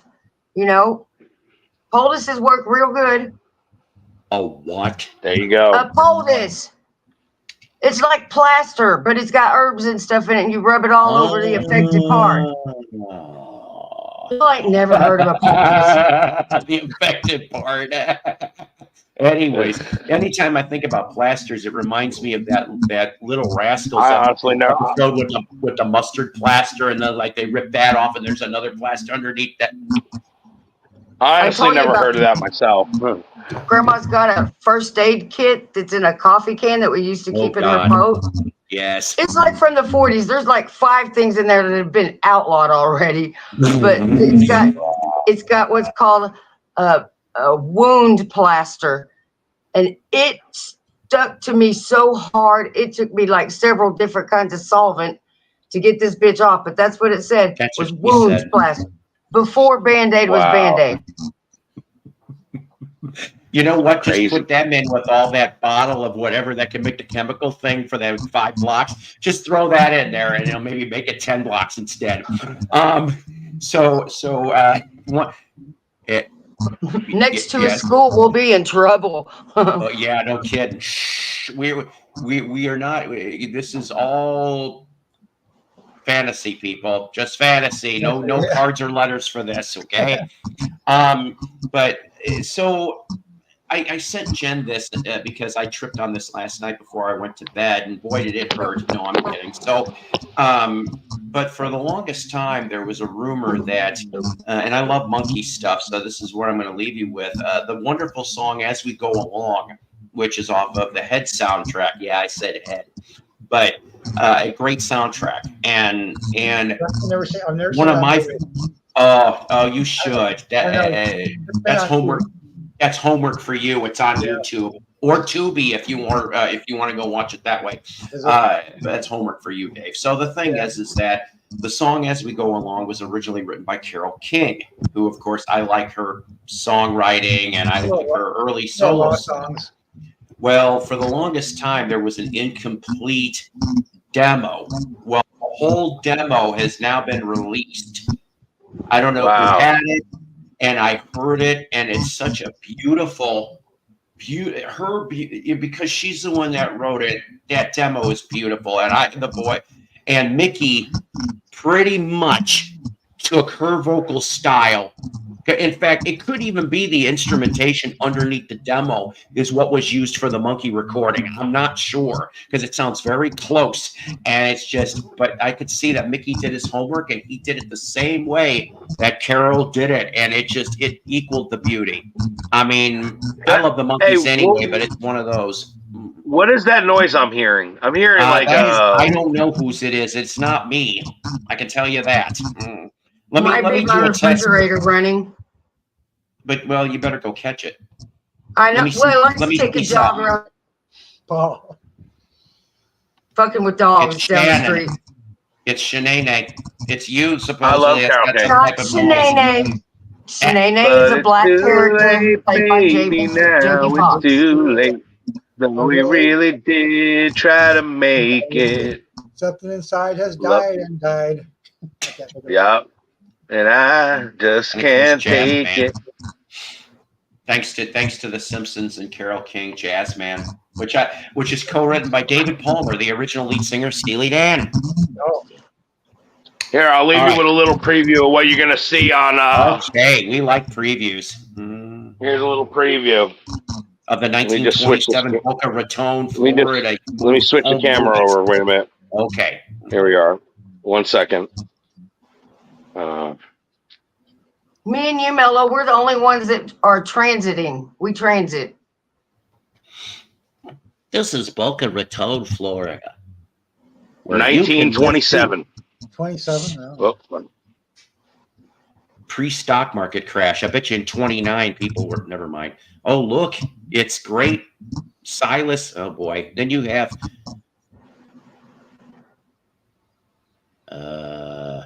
Those trees might still be there. No commentary. They grew balloons? No, it's silent. It's a silent movie. But you'll see some. They're going to show some. No, it's not, obviously. Oh, look, it's water polo. Oh, the horse drowned. Damn it. But look at the way they're dressed from 1927. I mean, the girls were. They were all practically bathing. Oh, you see ankle. Now they have bathing. They all wear bathing caps and stuff, like over their hair and. Oh, yes, bathing caps. Oh, uh-oh. You know that dog. Shit, he's going to jump in the pool. Damn it. You should ask Paul how I feel about those 1800 Wild West long skirts. Oh my God, they drive me crazy. All I can think of, they're scooping up spiders into their skirt. Maybe they are. Mice, God knows what. Look at this, ladies and gentlemen. This is a very famous hotel in Boca Raton. So if anybody knows Boca Raton, you'll recognize this. I mean, I'm sure, that's still there. Spot the celebrity in Boca Raton from 1927. Look, Lillian Gish and Mary Pickford. Yeah, right. This film hasn't been seen since then either. That's cool. Sasu Pitt. They were all alive then. Fatty Arbuckle and Buster Crabbe. Charlie Chaplin. And Buster Keaton. And Johnny Weiss. None of these people are probably even alive. None of them. Nah, they're all dead. Let's make this uplifting. They're all dead. Everybody in this movie is dead. Probably.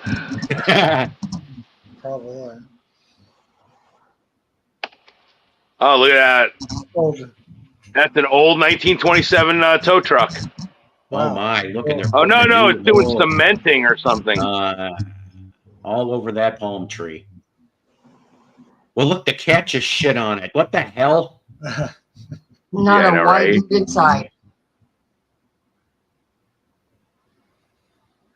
I'll tell you what. It's so interesting every time I look at these films and I watch them. I never know what I'm going to see. And this just happened to be the next one on the stack that I was discovering, and it said 1927 Boca Raton, Florida. That's cool. Awesome. Yeah. So to share it is pretty cool, Boca Raton. We salute. Yes, maybe maybe whoever's family shot this film will see it and be like, "Hey, that's my grandfather" or something. And then you can contact 16mm Kingdom on eBay to That's go right. and buy that film. He touched Youngins, wow. That's pretty cool. It is interesting. Because chances are none of this is even here anymore. Is that motel? Well, yeah, I would say some things definitely don't exist no more, but I bet the building, that hotel, probably still is there. That'd be interesting to know, yeah. We have this place here called Montanay Springs. It used to be a luxury hotel that gondolaed people in from the railroad. Yep. And Beaver Lake swallowed it all. Yeah. That's interesting. There's an obelisk and all kinds of weird stuff where there's an amphitheater, you know, with like four or five layers of stepping stones for everybody to sit.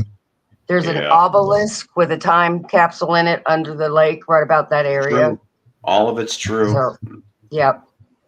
He ran for president. Yep. But you know, it's funny you're seeing these quick clips like that is because, you know, when film was like a luxury back then, like it was the newest format. And to have 16mm, you really had to be rich. You had to have money. 8mm wasn't even invented yet at this point. And that's the only way you could even capture these moments is you had to be rich. You had to have money for the camera, and the film stock itself, you know, was a premium. Yeah. And then it got mass marketed by the 50s and 60s where it was more affordable for everybody. Yeah, it's like for 1920s. Right. For the 20s, it was very a luxurious item. Oh, look at that car. Yeah. Cool. I bet you it's a mobster's car. Yeah, right. It looks like it too. Lovely place for all. Oh, look at that. Lindy's here. Amelia Earhart. What? Yeah. She was alive then. Wrong Way Corrigan going off to Gilligan's Island. Honestly, I haven't even watched this whole thing myself. I'm watching it for the first time. You've seen it here first. This is my normal life, though. I mean, like I sit and put on films and I discover them. That's why the collection is so important to me. Oh, Pelicans. Oh, man. Yeah. Cool. Christopher Cross. Sailing, take me away. Oh. Don't feed him Alka-Seltzer. Yeah. And also another reason why back then the films were running at 18 frames a second and I'm running this at 24, so it's a little bit quicker. Sure. But they wanted to capture as much as they could, so they would only take a couple seconds of just a scene they could remember and talk about, you know? Yeah. Not like, well, we are so fortunate to have cameras on our phones and record for hours on end. Look at all those cars. Yes. Oh, my God. Yeah, that's incredible. Lagoon. Is that the Gilman? Oh. It does look like where the creature from Black Lagoon will be. Julie Adams. Well, yeah, mansions. I wonder if that house is still there. It's probably all a condo now. It's either that or it's drug lord. It's a drug lord's house. Say hello to my little friend. Hey, look at that. That's kind of impressive. That's like an amphitheater. Huh. Wow, this reel's almost done. We actually made it through the whole reel. Huh. What the hell? No, it's only a 400-foot reel.